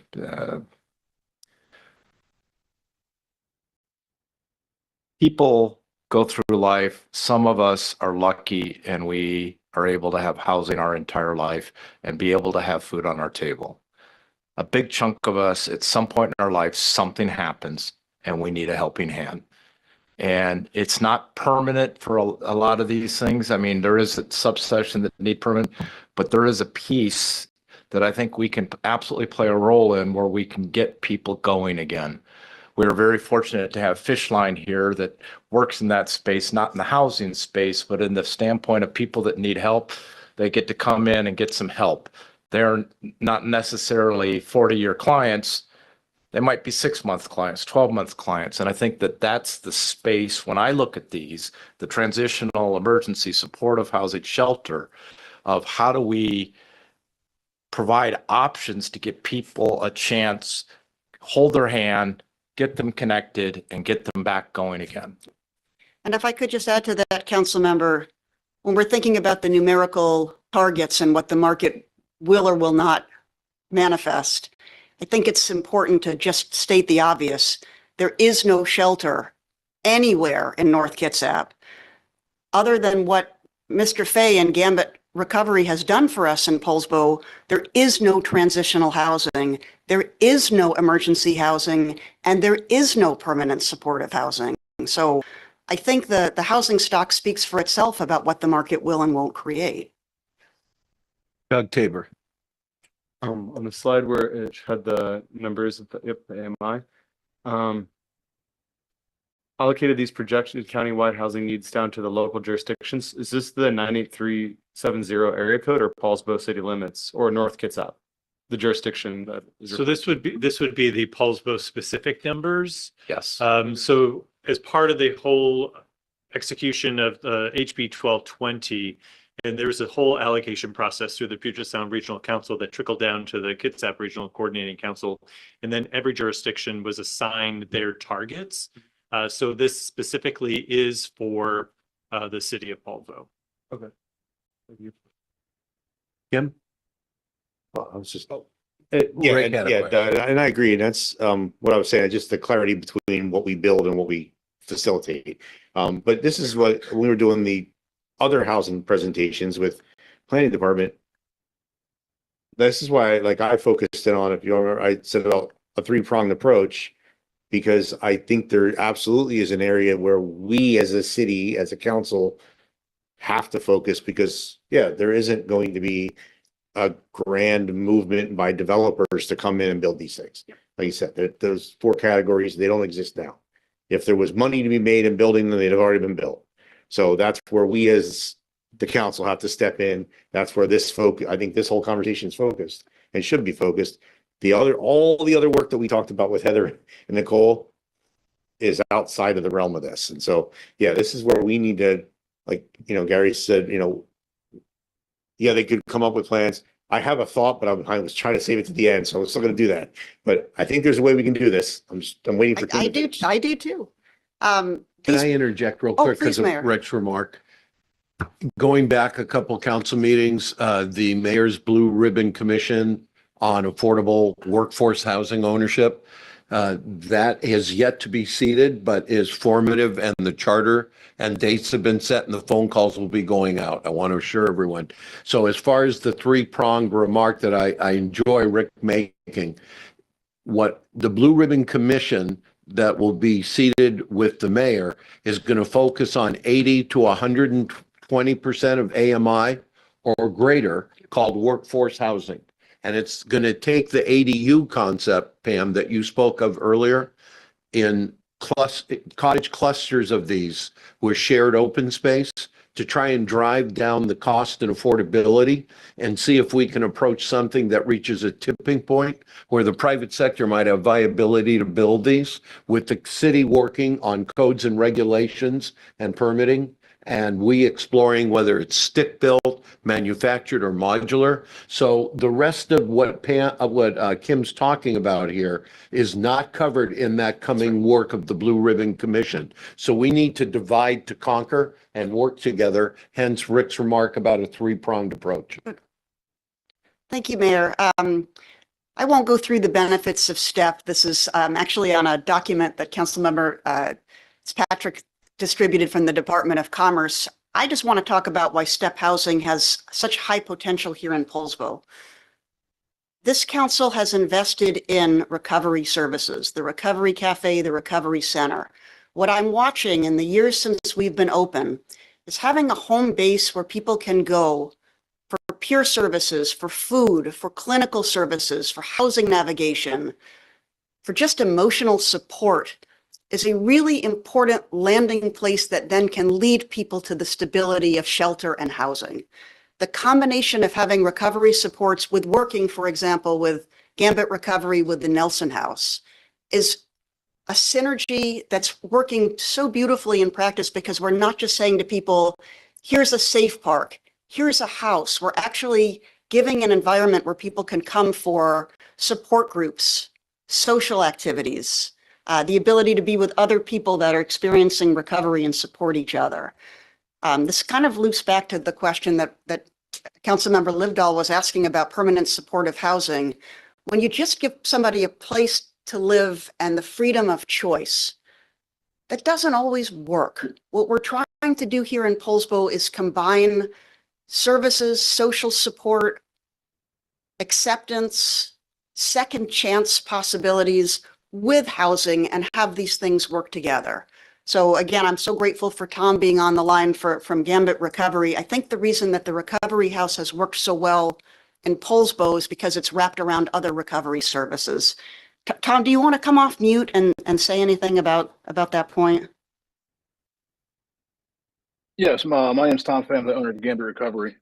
We operate houses throughout Arizona, California, Missouri, and then in 2024 we opened up with the Nelson House. And I've been doing sober living recovery residents for over 15 years. And what I've seen based on the data is the Nelson House by far, and I said this in 2024 when I sat with council, the involvement with the city council members, Kim, and really honestly the community is what I think sets the Nelson House far ahead of every other residence that we operate. It's because individuals from Poulsbo, whether they're homeless, in and out of treatment centers, doing the revolving door, come into the house, and like Kim spoke on, they're surrounded by resources. But it's not just the resources, it's the support of the community. It's the fact that we partnered with Watson Furniture. Sorry, there's a real bad echo. And they feel the support from the community that they're in. And then they get jobs in those communities, and they start paying taxes in those communities, and then they give back to those communities. And that's all Poulsbo. I mean, that was all the driving force of Council, Kim, the Recovery Resource Center. And so it's just based on numbers as far as success rate. I know that since opening the Nelson House, we've only had 2 evictions from opening our doors based on substance, meaning a failed drug test. Everybody else has completed their 90 days. A high majority have completed their 90 days. But what I'm seeing is individuals that normally would have either stayed on the streets, stayed unemployed, stayed going in and out of the mental health hospitals, recovery treatment centers, are, I heard a council member speak on it earlier. Some of us have been fortunate where we were blessed with housing our whole lives. These individuals have not. Yet they come into this house thinking that it's just another flop house, or it's just another run through a cycle. And they really get surrounded by care, resources, support. Then they start to believe in themselves. Then they start to get purpose. Then they start to get meaning. And then they want to start to give back. And I mean, just looking at numbers right now, we have over 3 residents that have been in the Nelson House for over a year, who all came in less fortunate, I'll say, but then got employed within the first 2 weeks, maintained sobriety, and a lot of going to the resource center, but also giving back at the center by volunteering and doing things with the city of Poulsbo. And it's just based on numbers. It's the data's in, and I mean, like I said it in 2024. I was blown away with how supportive the city of Poulsbo is as far as recovery resources and housing for individuals.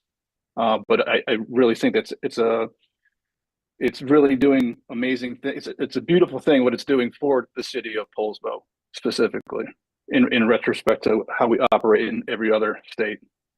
Thank you so much, Tom. One of the things that's been the most moving for me about watching folks at Nelson, there are 2 people now that are living in Nelson House that grew up in Poulsbo and just fell on very hard times. They slipped, they struggled for many, many years, quite visibly. 2 longtime residents of Poulsbo that are now thriving at the Nelson House. We now have a 3rd who's thriving as well that comes from Bainbridge Island. So I feel like one of the critiques of step housing, and one of the critiques I hear about cities doing recovery services, is that we're attracting people from far away and it becomes a magnet. But I just want to say, since Tom's on the line, some of the things that have been most emotional for me are people that have grown up here and have struggled for a very long time feeling accepted in Poulsbo again. And that's a really beautiful thing. Okay, on to specific recommendations. Thank you for allowing me to do the long introductions. There were 5 recommendations that came from the ad hoc committee. The first one, authorize H3 to establish a new competitive program that provides a structured opportunity to consider housing and shelter proposals for for-profit and nonprofit agencies. It's not so dissimilar to what the county does with their 1/10%, or what we do with our lodging tax. Instead of H3 having a great idea about what to do with our funds, or relying on, a single person or a single idea, having an expert committee to prepare a NOFO or an RFP and review and rank applications will give us the ability to hear from, Habitat from Humanity about what ideas they might have, Clark Construction about what they might be able to do with braided funding, Fishline about an idea that they might have for partnership and using city funds. We are so blessed in this community for having for-profit and nonprofit partners that want to partner with the city. By having a NOFO or an RFP process, I think we can open the door to inviting in good ideas and learn how we can maximize those funds. A priority of Administrator Gelder has been a rotating loan program, and it's something that's entirely possible as the city of Poulsbo. What if this money was available as a loan and we opened up that NOFO or RFP for people that Kim, what wanted does short-term NOFO funding. stand for? Notice of Funding Opportunity. Sorry, it's acronym time. Thank you. You got it. We have been talking about doing this in 2-year cycles. It would allow a little more money to be available for that NOFO or for that RFP. If this was a direction that council was interested in moving, the first thing that we would do is work with our finance director to be able to tell you how much money would be available in that first round that we open up for solicitation. Again, if council was willing or interested in pursuing this option, I would very much like to continue working with the ad hoc committee, maybe bring in some more for-profit developers to figure out how we would write this in a way that would attract the most attention and get some really interesting bids. Kellen Bond has helped me a lot in thinking about what this NOFO might look like. Do you have any comments about this recommendation, Kellen? We invite you forward, Kellen, if you take a seat by Kim. Thank you. Especially your suggestion to keep it broad and not. What do you mean? Your suggestion to keep it broad and not be too overly specific, I think is important here. No, totally. I think the biggest incentive is creating the opportunity, opening the path for access for developers to create a for-profit, right? Again, for-profit and a nonprofit collaboration between the two. They can both coexist in the same space, which is really important. You know, I look over at Jake Carter, who's doing a ton of work, and I think about all the energy that it takes to do a nonprofit project. Low-income housing is not low-income housing, right? There's a ton of funds that come from it to incentivize low-income housing. The cost of construction is the same. So how can we collaborate together to incentivize developers to create space within their own possible development for low-income housing, where the utilities that could be as much as $100,000 per unit to develop your property could be put onto that property for the future of a habitat, for a fish line, for whomever is the developer for that low-income housing, City of Poulsbo, right? And again, it's thinking outside the box, and it doesn't necessarily have to be ADUs. It could be townhouses. It could be a lot of different things, but the goal would be that we could get the community together and say, hey, what are our options for possibilities? And then developers on the other side of like, how can you still make a profit? How can you still find a way to create opportunities for yourself and then break off a proportion for this incentive that City of Poulsbo and many other cities could also mimic and replace? Thanks, Kellen. One of Kellen's ideas that I flagged on this slide because I thought it was so interesting. What if part of this NOFO or RFP was to encourage affordable units as part of plans that are already going through the approval process? So what if there was a development that was already under review and we were able to use our local affordable dollars to incentivize? It's like voluntary inclusionary zoning. What if we could use our existing tax dollars to maybe do a fee waiver program to offset the costs of some of the construction? Kellen's idea was to do expedited permitting, and maybe that would take the form of doing concurrent review with engineering and planning. What I like about this recommendation from the ad hoc committee is it's very open and creative and would invite lots of different ideas from the community about how to best spend our limited amount of funds. So I understand this more properly. Say we're dealing with a development. Would we then be able to, for example, participate in the extension of utility services, which are often a hurdle and a very great expense to viability? Maybe so. And then we're investing in public infrastructure Maybe so. with our money as well. Yep. I think what we're looking for tonight is council interest in just running a competitive process to get these ideas out there. If this was something council was interested, the next iteration would be, what are the priority areas, right? What do we want to see coming out of this competitive process? But all we're really looking for tonight is interest from council in running a competitive process to see what kind of ideas are out there, or what we haven't thought of as a way to use this limited fund as a loan program, as a fee waiver program, as something to incentivize for-profit and nonprofit partnerships. Yeah, so what I was thinking of, Kim kind of touched on it. already is we have this ad hoc group. We have a model already with our LTAC. Yeah. And so essentially see the viability, take the ad hoc group and make a formal council commission whereas the LTAC is bringing in a specific tax and spending it on that community. We just take that model and make it essentially one, and it can expand as needed, but we start there to where now there's a formal body who can do some research out, but also as a place to receive interest requests. That's We right. can set some policies when we form that commission, because it would be a formal now, so it'd be defined with membership, just like we do the Parks Commission and the Planning Commission and LTAC, appointed members. And so we give it guidelines, we give it guardrails, how much funds you get to use and work with. And now there's a place and with a vision, and then people can start coming in, they can start looking out, and that gives us a launching point to start working that prompt. Right. And it's fair and it's transparent and it's not a Correct. phone call And it doesn't have to necessarily be annually like LTAC does. It could be every other. whatever we decide it should be. So Doug Tabor, and I'd be interested to hear from Gary and Doug Newell. I believe the two of you volunteered on the county STEP committee and had an early shot at some of these concepts, and Pam. Were there three of you? Yep. Yes. I just looked Okay. at the other Doug to make sure. So we're that clear. makes you, if you were on that STEP committee, would you identify yourself with your remarks? Because you're going to be coming with an advantage over the rest of us. Doug was up next. Sorry. You're right. It was Doug and Gary. Doug, the elderly old one. Thank you. And Doug Tabor. Just going back to Rick's committee idea, I just wanted to throw two more, and Kim added that it's able to stay on policy, right? We have experts returning that know what the policies are. The reasons I like it is it's adaptable, right? When needs change, it can change, and it's the people who know what's needed most more than often we do. And I like that it's leveraging the people who care most about it and who want to do the work. We're giving them the space to do that and get access to the resources. So really like that idea.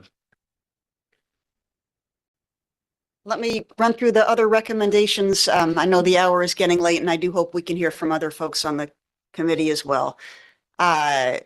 Second recommendation from the group is to establish a land bank program that encourages private and corporate donations for the purposes of housing and shelter. This topic has come up many times during planning's discussions with council. Affordable housing is not affordable. That was a great quote from Kellen. Having land that's donated or owned by the city is a way to dramatically reduce costs. Clarification, Kim. Yep. Would on that item number 2, establish a land bank, that wouldn't necessarily be restricted to that 60% AMI with those categories of folks. That land bank could have a broader purpose running parallel to these programs. Mayor, the ad hoc committee's general principle was keep this at 30%, but you're the council. This could be something that council embraces for a broader purpose. You bet. You bet. Third recommendation, to go back to the conversation about ADUs, is to work with planning economic development to explore an incentive program to create rental ADUs. Could our affordable housing funds be used to cover some of the costs involved in creating ADUs if they were set aside for folks that meet that 60% and less criteria? Recommendation number 4, working closely with Fishline to do a rental assistance program that would be administered by Fishline and would have more power than something that the city would do by itself.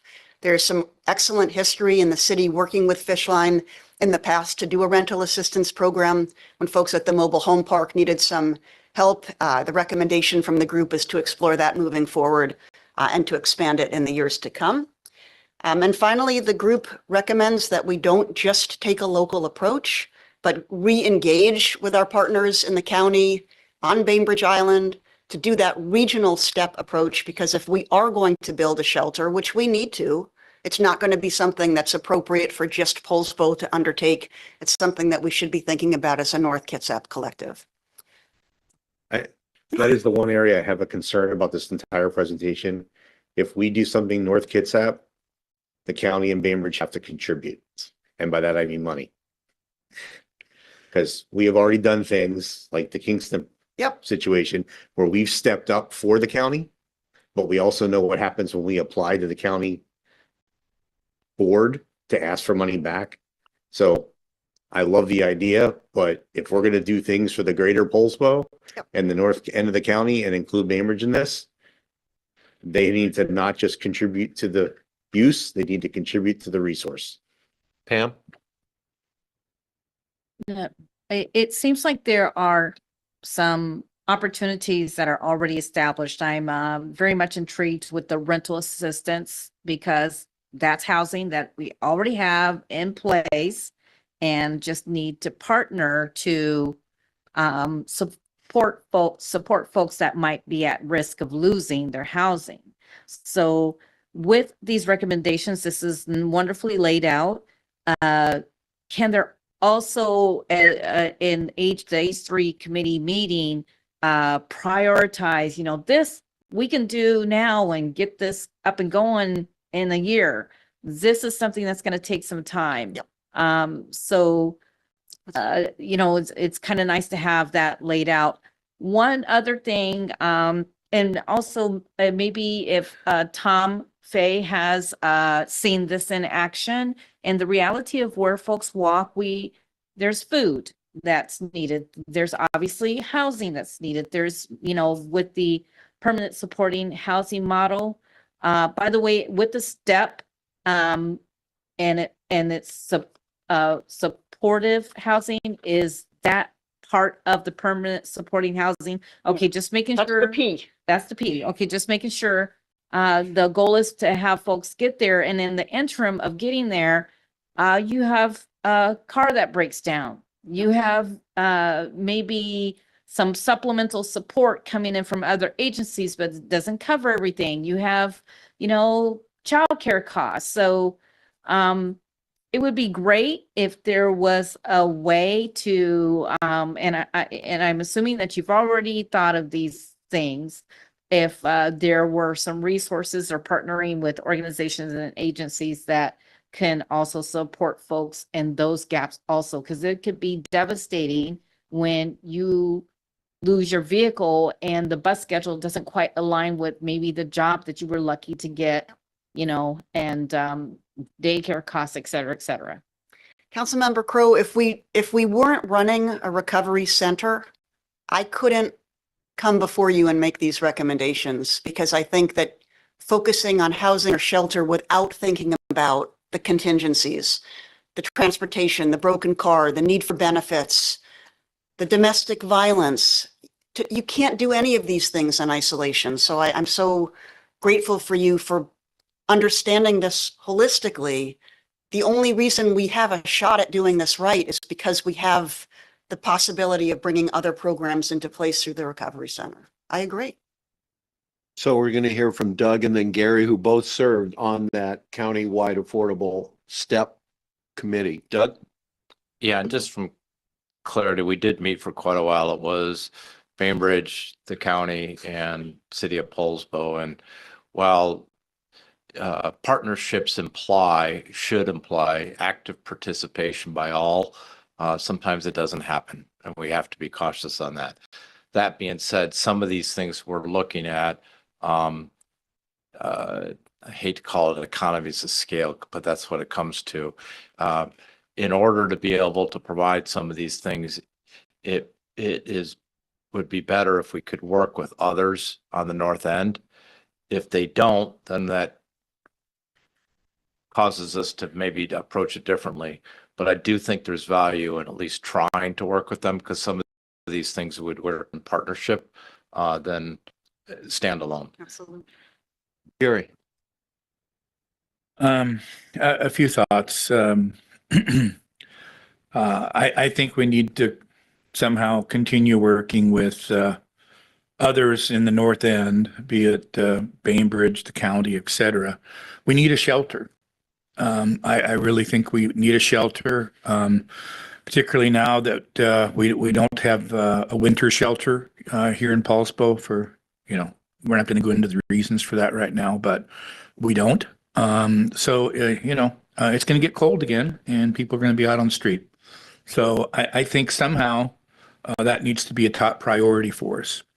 I think that I have no objections to the recommendation about putting together a committee to entertain proposals.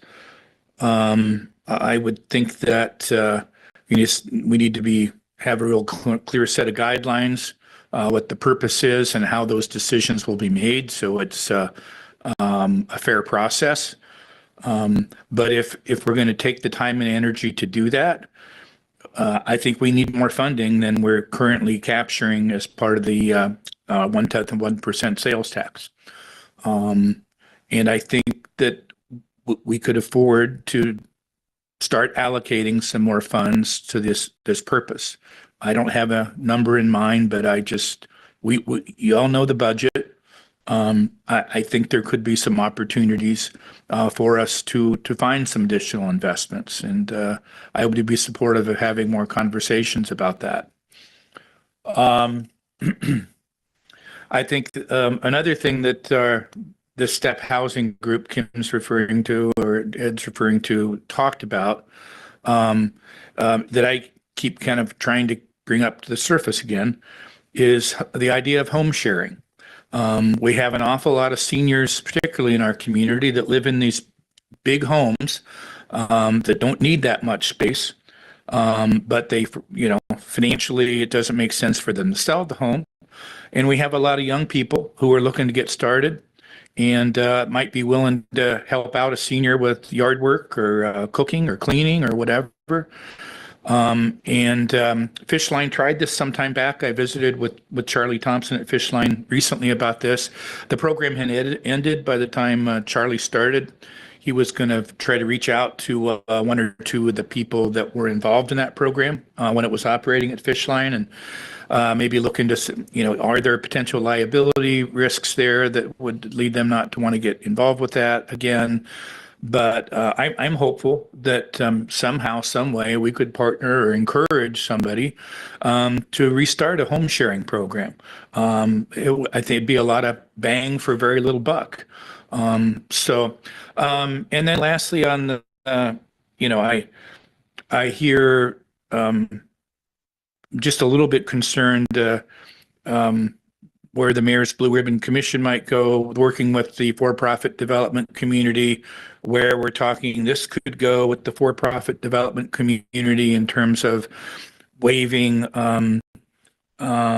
utility hookup fees, waiving impact fees or reducing them.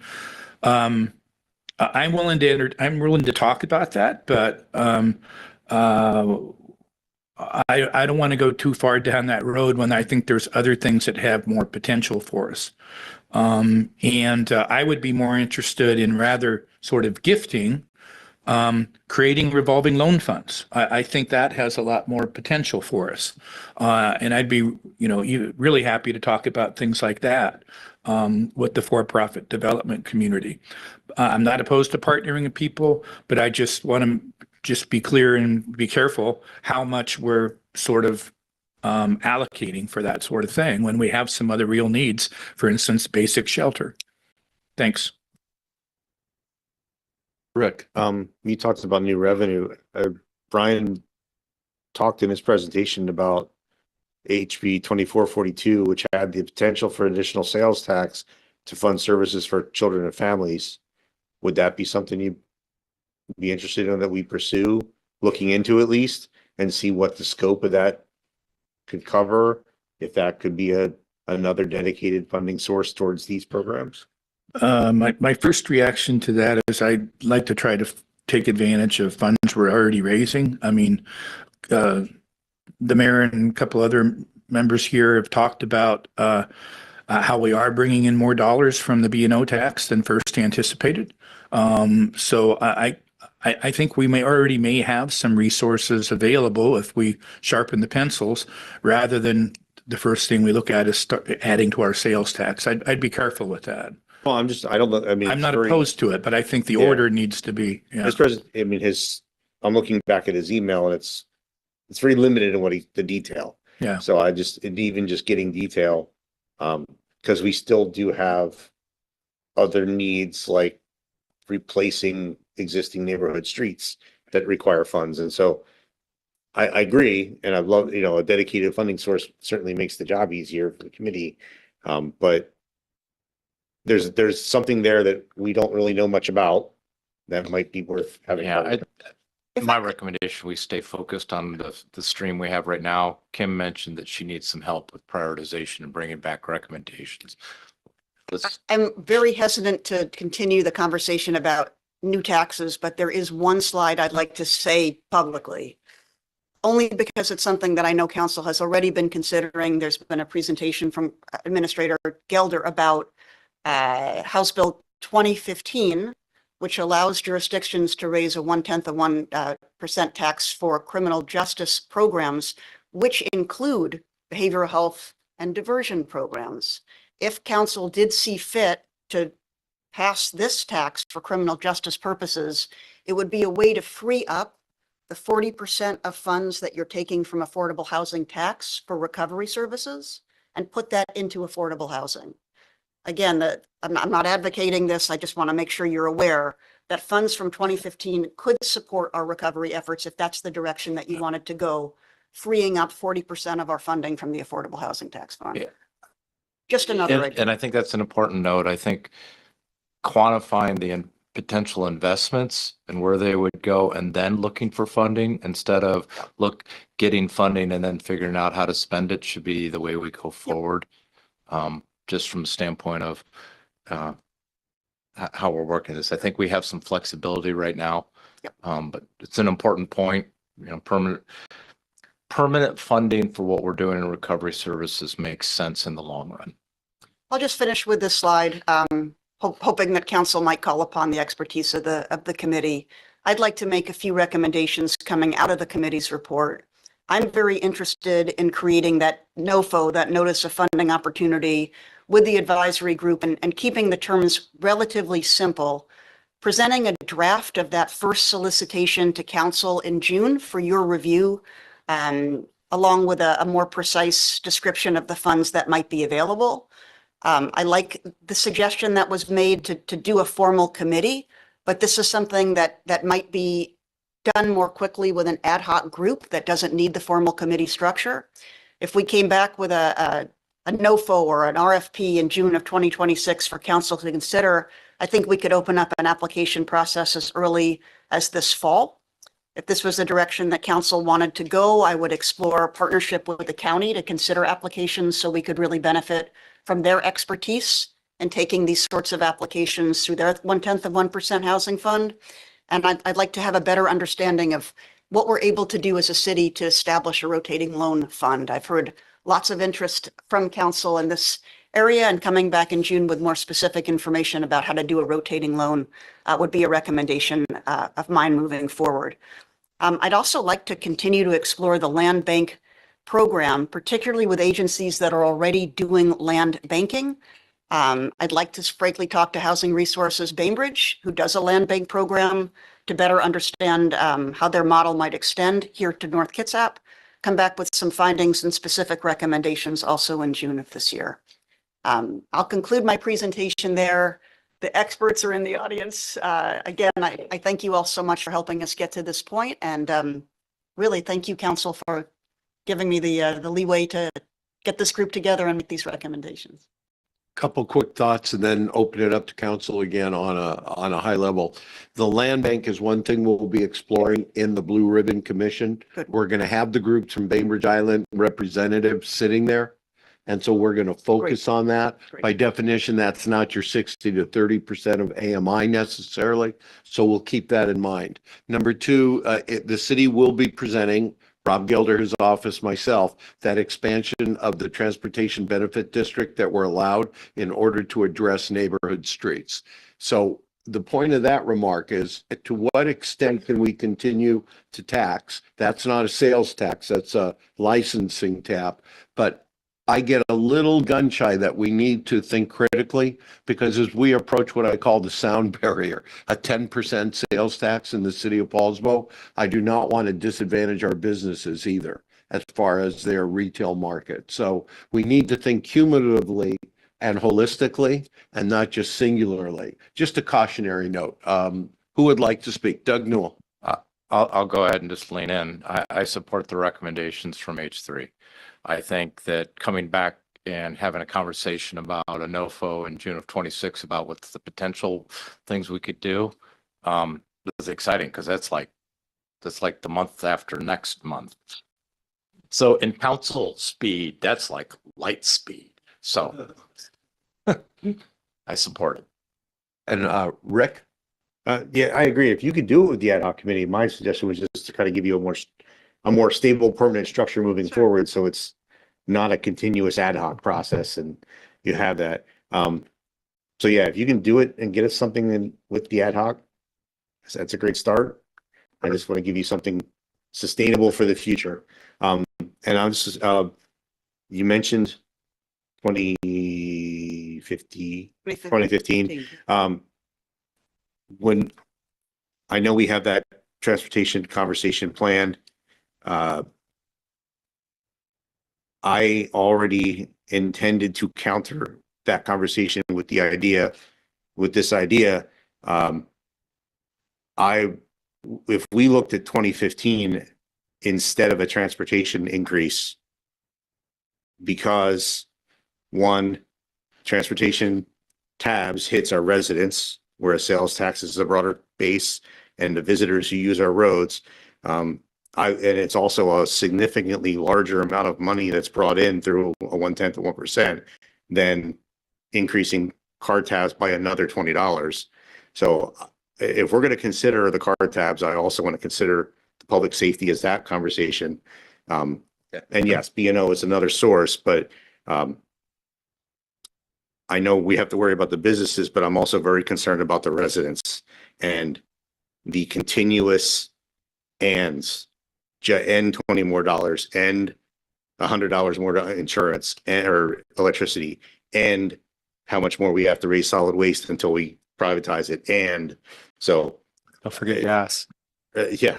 So if we can spread the impact to the greater community, not just our residents, and at the same time draw in more, and we can still provide some funding to these programs while supplementing police department funding and then offsetting to streets. So bigger conversation, but yeah, I don't want to pigeonhole 2015 because we really haven't talked about it in depth. It's come up, but we have not really discussed the implications and how we could use it.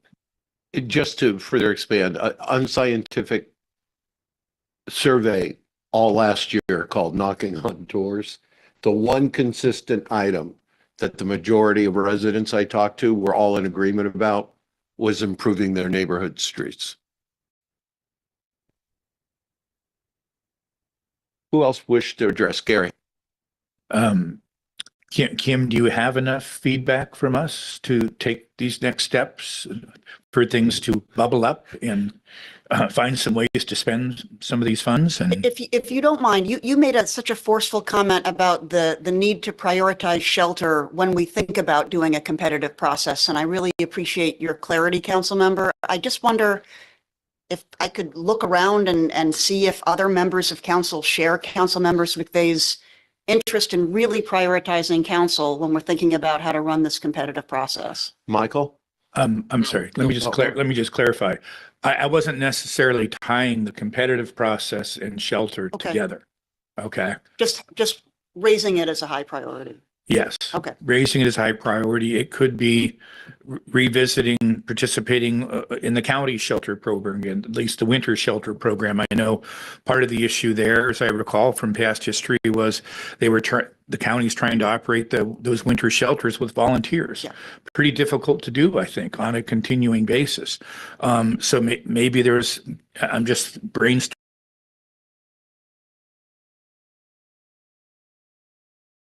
or something for people to help staff those volunteers, staff those shelters. Ideally, I'd prefer a year-round shelter. I think we all would, but I think if we can't start with that, can we at least get the winter shelter in some fashion up and running again? And so, I mean, a year-round shelter could be part of a competitive process if we, if we had a for-profit developer, for instance, who was interested in building something like that, and we wanted to dedicate some funds to it. I'm open to that, but I will stress that it needs to be a lot more than just the city of Poulsbo. Yeah. If we're, let's be honest, the chances of a shelter appearing over on Bainbridge Island, I'm not really sure. If we push the shelter concept, the chances are it's gonna wind up in Poulsbo or close to Poulsbo. But we need some other partners. We can't be expected to do that on our own. But it's a need. I appreciate the clarification, and it's also important, and your comments reminded me and the council and the public that it doesn't have to be a big congregate shelter. Shelter could be professionals running a cold weather shelter. Shelter could also be our faith community being willing to put up 2, 3, 4 tiny homes on their property to house people that they're comfortable with living on church property. So I really appreciate understanding shelter as something that doesn't need to be the Salvation Army. It could be smaller scale. It could be part-time. It could be Yep. sized to what this community And you needs. correct me if I'm wrong, Kim, I think the average winter count number for people that were using the Poulsbo shelter when it was located, a winter shelter at Gateway, was like maybe 5 people a night, if that. I'm I looking think at- I'm looking that at was a Tom. high It was number, I always small. think. It was always small. Yeah. So less than 5 people a night. So it would, probably doesn't make sense to build something right now, but we still need some Yeah. sort of facility. I'm going to call on Michael, but before I lose my thread, and I don't vote here, I just facilitate and chair. But the idea of option number 1, because the land banking will be explored already in that Blue Ribbon Commission, because we've identified the seat for it.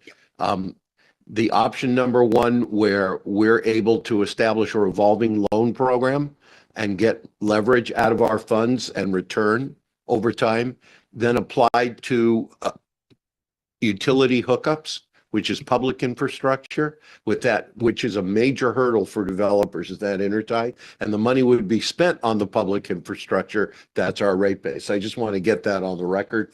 Not that it's worth as much as your opinions out there. And on that note, Michael, your opinion more than mine. I very much share the sentiments that Pam and Gary mentioned of all the different programs they're interested in, but what Doug was saying earlier, that we all have moments of life where we need a helping hand, and that can look different for each of us, but for a lot of us, that can be something that relates to housing and security. For me, the shelter would be the top priority.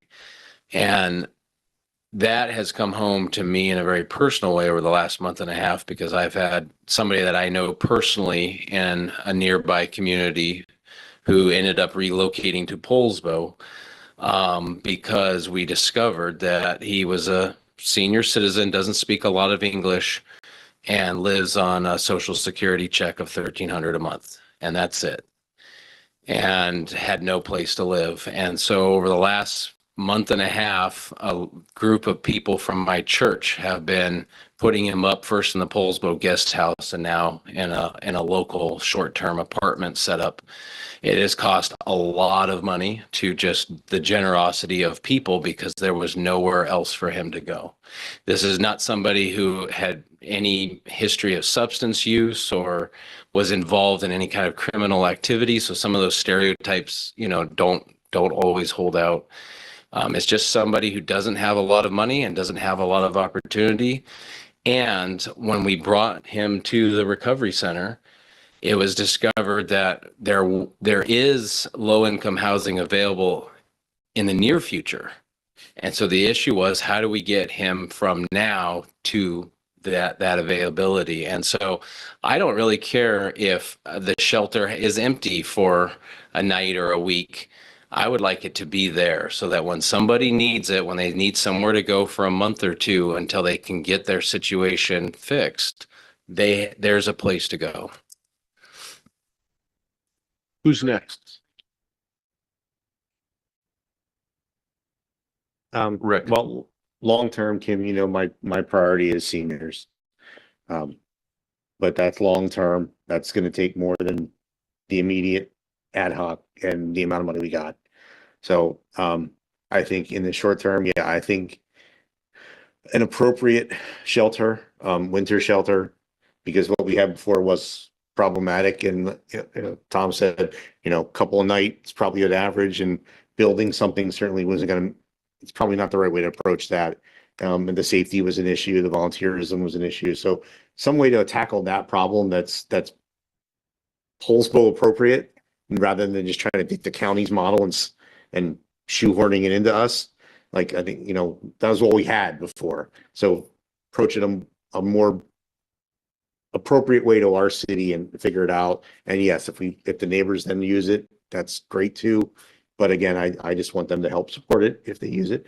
But yeah, I think the next most important thing in the immediate is, like Michael mentioned, it's the folks, and you've done some of this already in the past, where you've helped folks that were in danger of being homeless or were immediately homeless, and you put them up in hotels, and you've done this work, but something more codified to do that.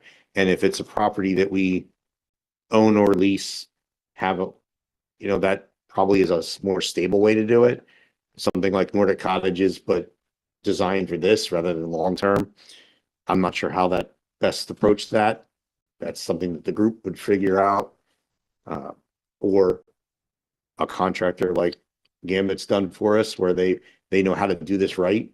Something like that, where, yeah, with the folks that need help and need help for a limited period of time, and we can help them, and rather than putting them up in a hotel. I mean, you've done it for a night or two for someone and it's got them through what they needed, but if it's a month, that's not sustainable. So I think that's probably a good intermediate step towards the future. Yep. But like I said, I will always come back to, I think our biggest need is seniors, and the long-term plan should be helping that community because we have a significant senior population. Councilmember, if I may, what I'm deriving from your comments and also Councilmember Fitzpatrick's, something that I've talked about with Councilmember Newell, and that's transitional housing, having a temporary place that's dignified and safe for somebody to stay. If you'd allow me to just open up that aperture a little bit and explore transitional housing as a priority as well as shelter, I think those choices might be very interesting. So a structured version of what we did with the safe park. There you go. There you go. Britt. I have a question. Where does emergency housing for domestic violence victims fit great. into this? Another pressing need. Like, there's Yep. nowhere for people to go. It's tragic how this gap has affected so many people that need help in Kitsap County. I don't have anything optimistic to say on that front at all. All right. That's unfortunately what I thought I already knew, but I thought maybe you had some. I mean, and then I think by council giving me guidance to move forward with a competitive process, but keep in mind the high need for shelter and transitional housing, that would include thinking about victims of domestic Okay, violence. I just wanted to frame in my own mind, is it like something else because of the safety element that's involved? Or, transitional I mean, it's housing. transitional, You yeah, bet. absolutely. It's safe, temporary. dignified transitional housing. You bet. Great. I was just going to say, Mayor, as we move into continued public comment, invitation to anybody in the audience, particularly the members of the ad hoc housing group, if you have additional things that we haven't talked about or you want to amplify something we have, would love to hear from you. Hear, hear. I'd like to acknowledge again Kim Hendrickson for her outstanding leadership, not only in the housing spectrum, but the resource recovery, the behavioral navigator, the fire cares. This is just an outstanding statewide recognized leadership. And I'd be remiss not to call out Mayor Becky Erickson, who over 10 years ago made it a priority to stand up social services when the council was somewhat skeptical, where we were most used to dealing with core health, safety, and welfare. So a lot of credit to Mayor Erickson, who then went out reached and found Kim Hendrickson, brought her in off Bainbridge Island. So that needs to be acknowledged here and now. And lastly, to Tom Fay for the Gambit Housing and what you're doing here. We recognize that, we appreciate it, and we salute it. So thank you, Tom. On that note, before I can get to public comment, and hopefully we'll hear from members of ad hoc who might have a thought from what they heard tonight to help refine our thinking, is questions and concerns of the council, not on this subject, but a general topic, or if you have any future agenda item inputs. Rick. Yeah, so I mentioned this once before. The AWC's Wasili program, which is the Center for Engaged Leadership, Civility, working on civility amongst elected officials. The application period is open. Right now, I am signed up to do a project in a cohort with Port Orchard. However, the general consensus, I think, from all sides is that it's better to do this as a single city rather than a group. So if folks are interested, I know Pam was interested, but you're not sure that you can make it. If we can do it, so the way that it has worked out, instead of being multi-group, a whole bunch of sessions now, what they've shortened it down to is it's the 2 days after the annual conference in Spokane.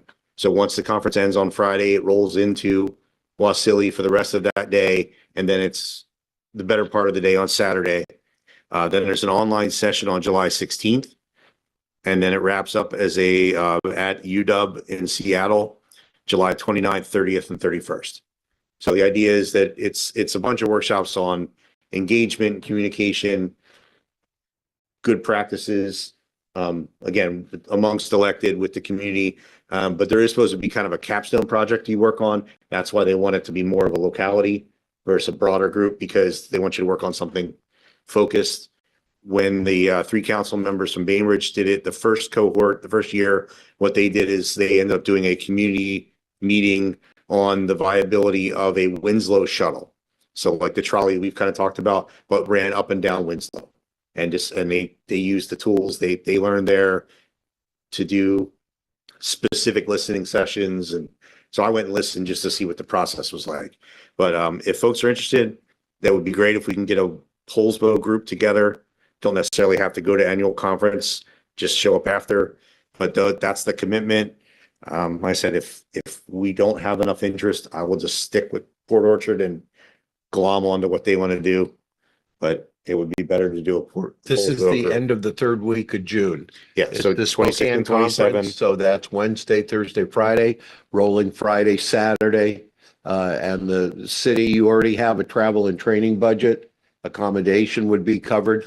I really agree with what Rick's trying to do here. Do you have a minimum number, 2 or 3, to pull this together? It's a 3 to 4. I think they would take 2 if that's the low end, but they want a group big enough to do the project. So, but I did a limited workshop version of this 2 conferences ago, where it was the pre-conference afternoon. It's listening skills. It's how to present a city problem concisely. So we did an exercise. That's where I met the council member from Mercer Island, so I, of course, talked about parking, where I present the project. One of them records, the other interviews, and then the 2 of them present to the bigger group what I presented.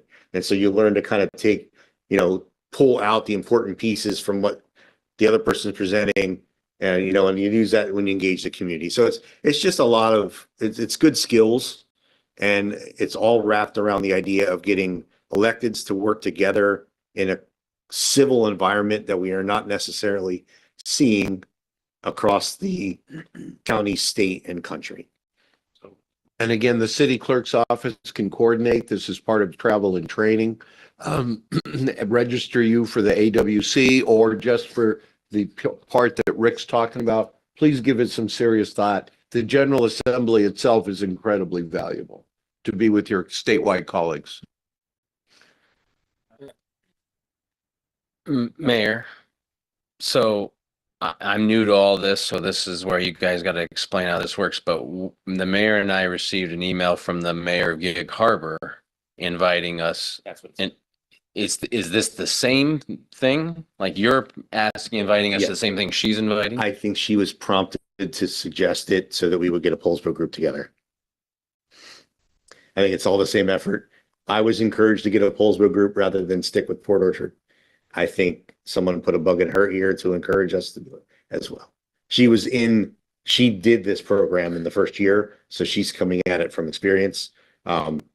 Ashley over in Bainbridge, along with, I'm trying to think of who the other two over there were that did it. Leslie, yeah, I'm trying to remember. I can't remember, but it's I said it's another training. It's actually the training group committee that I'm on is considering it, making this essentially once you've done advanced CML, advanced will be Wasili. You know, so the next level of your CML would be this. So it's just an ongoing continuing education in AWC. Yeah. So when would you want us to know this by, since the applications are due April 22nd? As soon as possible. Okay, I think, okay, thank you. Rick's referring to a visit with Mayor Mary Barber and myself. They're coming up here, their city administrator, to meet with Kim on her housing innovation programs, in part Robert Gelder, if he's available on his schedule. And that's next week. So that's what that's referring to. If there's no other input, I'm going to call for public comment. We're in agreement. So we're hoping to hear from the public, such as you are. You'll have 3 minutes at the podium. If you would state your name, place of residence, we're most anxious to hear from you.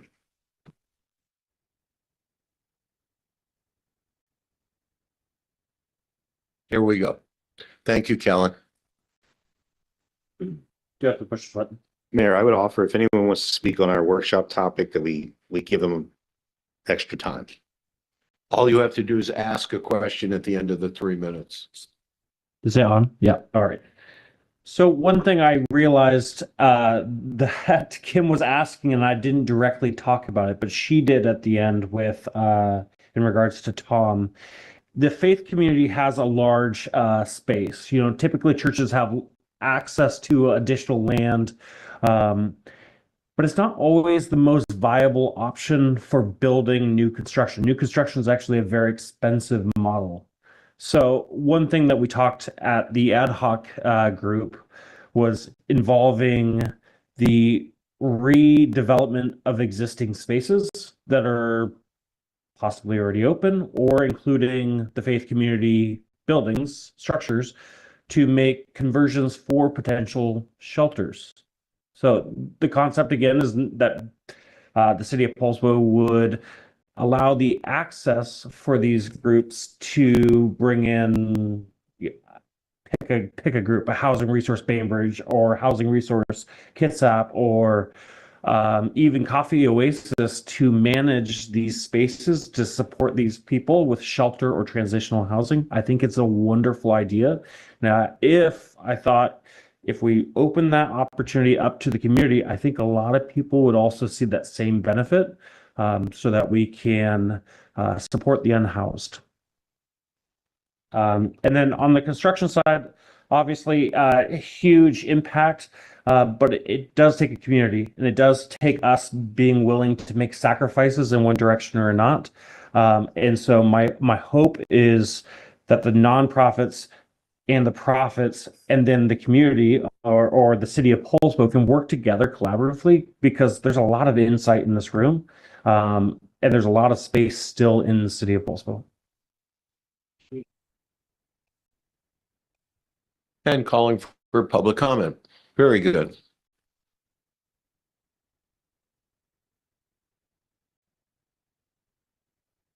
My name is Charles Thrasher, and first off, I'd like to recognize Kim and the way she managed our meetings. I've been in many meetings. I have a little gray hair, and she did an outstanding job of getting the topics to you, getting them in front of you.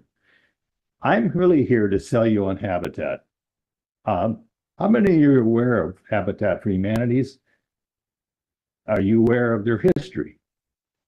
A little of their history. 1979, they were formed in Georgia. To date, they have done 600,000 houses. They have impacted 39 million people around the world. Your local Habitat, which is down in Kitsap County, they have done over 100 homes. They have impacted 300 to 400 people. Now, how many of you were at the groundbreaking of the ADU?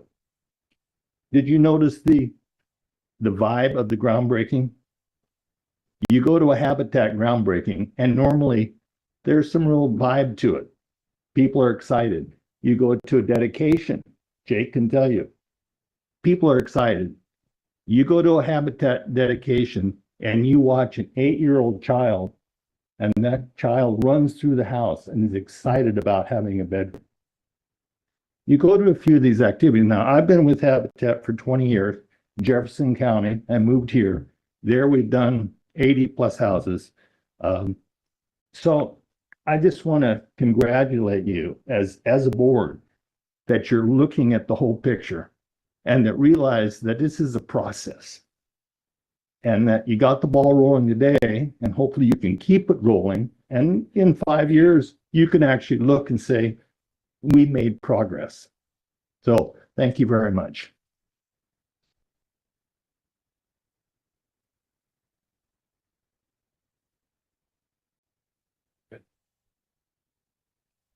Good evening, Charlie Thompson, proud Paul's Bohemian and Executive Director of Fishline. Just a few comments. First of all, thank you, Kim, for your leadership. I also want to thank the council for doing such a deep dive into this important topic. Councilmember McVeigh, I owe you some feedback. I will get that to you on the house sharing. I also want to share about something we're seeing at Fishline, and that is the average age of the person we serve is going down. Seniors need help, undoubtedly, but families with children is where we're seeing the biggest growth in the people needing our support. So I just want to just kind of plant that seed for your consideration. As you think about the recommendations we made for the ad hoc committee, I think the NOFO or the RFP, I think that that's priority. That's how we can crowdsource some of the best ideas, is coming up with a way for people to bring us their ideas. Fishline stands at the ready to provide additional rental assistance if monies become available. That is a very turnkey, short-term way that we can do something. It's probably not the most effective. So, just kind of giving you that information, food for thought. And, we stand at the ready. It's our belief as we're talking strategically at Fishline, one of our goals is we want people who work in Poulsbo, who work in North Kitsap, to be able to live in North Kitsap. That is a fundamental guiding light of ours. And I'll leave you with this question. We're talking about helping people 60% AMI getting housing in Poulsbo. Who can afford to live in Poulsbo at 60% AMI? Hey, Thank Charlie, real Yep, quick, yes. if you could, and you probably can't answer it now, but the needs of seniors and needs of families with kids is very, very different. Of course. So if you can feed back through Kim or to us, what you see, what those needs are and the best way to address that, because it's going to be very different how we address that and what we can do about it and the right way to go about that. Feed that information back to help the ideas bubble up and just give Kim direction. I think that would be very useful for us. Absolutely. Happy to do it. I'll get back to you. Yeah. Thank you. And happily calling for more public comment. This is extremely helpful stuff. There, that was easy. Good evening, Council. Jake Carter, Habitat for Humanity, Kitsap County. Thank you, Chuck, for the kind words of advocating for what habitats across the world do. I'm going to keep it short. I just want to continue to commend the leadership of the city staff and this council for everything that's occurred here over the last 6 months or so between Kim and Heather and Rob. You all are small but mighty and are really taking a hard look at how we tackle this. I remind my colleagues who work at Habitat in a variety of roles and are great board members that what we do is very difficult. It takes a lot of effort and it takes a lot of money, right? Construction, regardless of what you're going to build, to talk about what Kellen said, affordable housing, subsidized housing, for-profit housing, whatever you want to call it, construction is difficult. We live in an area that is constrained by buildable land, right? All of the easy lots are gone. Whether you want to build a custom home on the water or you want to build affordable rentals in the city of Poulsbo, right? Everything has its challenges. So I just want to commend you all for having all of these long meetings and good conversations and encourage you to continue to do that. There are a lot of ideas out there. Some of them are going to be bad. Some of them are going to be good. But I think it's important to look at every option, to look at different types of community partners, what can be done for the most important needs that you all decide that the city needs. Jake, before you go, is there ever a possibility of Habitat building rental or transitional housing? Is that ever part of the model? No, bluntly. But there are other great people in the community that already do that, and I'm sure would be happy to do that, right? Our founding, as Chuck said, began in Americus, Georgia, and it was focused on the American dream and the opportunity to own a home and to build generational wealth. And so that is our mission, right? And that mission is evolving as society has changed and as challenges have changed through the generations, right? And so, as I mentioned to this council a few months ago, we are transitioning to a ground lease model, right, where we will retain ownership of the land but still sell the home. That's to extend that affordability opportunity to the next purchaser, right? Many of our Habitat affiliates across the Puget Sound are doing that because construction is so expensive and because developing land they're not flat, buildable lots. So our mission is home ownership, but we are happy to play a role in being a solution. That's why we're thrilled to be a part of the Rat Park project, right? That is not a Habitat home ownership opportunity, but it was a unique way to really kind of open the door for public-private partnership with for-profit companies of the KBA and Habitat and the city joining forces to get a housing unit built, right? Thank you all. I just want to state, Rob and I have had conversations on pursuing UGA swaps, and I have started to engage the county commissioners, and it's a matter of timing. Calling for any other public comment. Nothing to add, Jamie. Speaking of.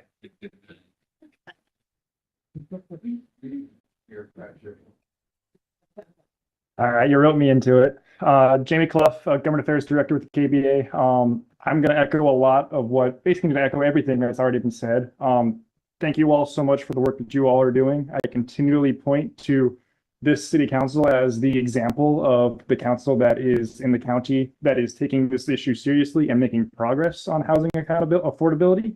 So again, thank you all so much for the work that you've been doing. Thanks to Habitat for Humanity and for all the work that we've been doing with them for the Rab Park ADU.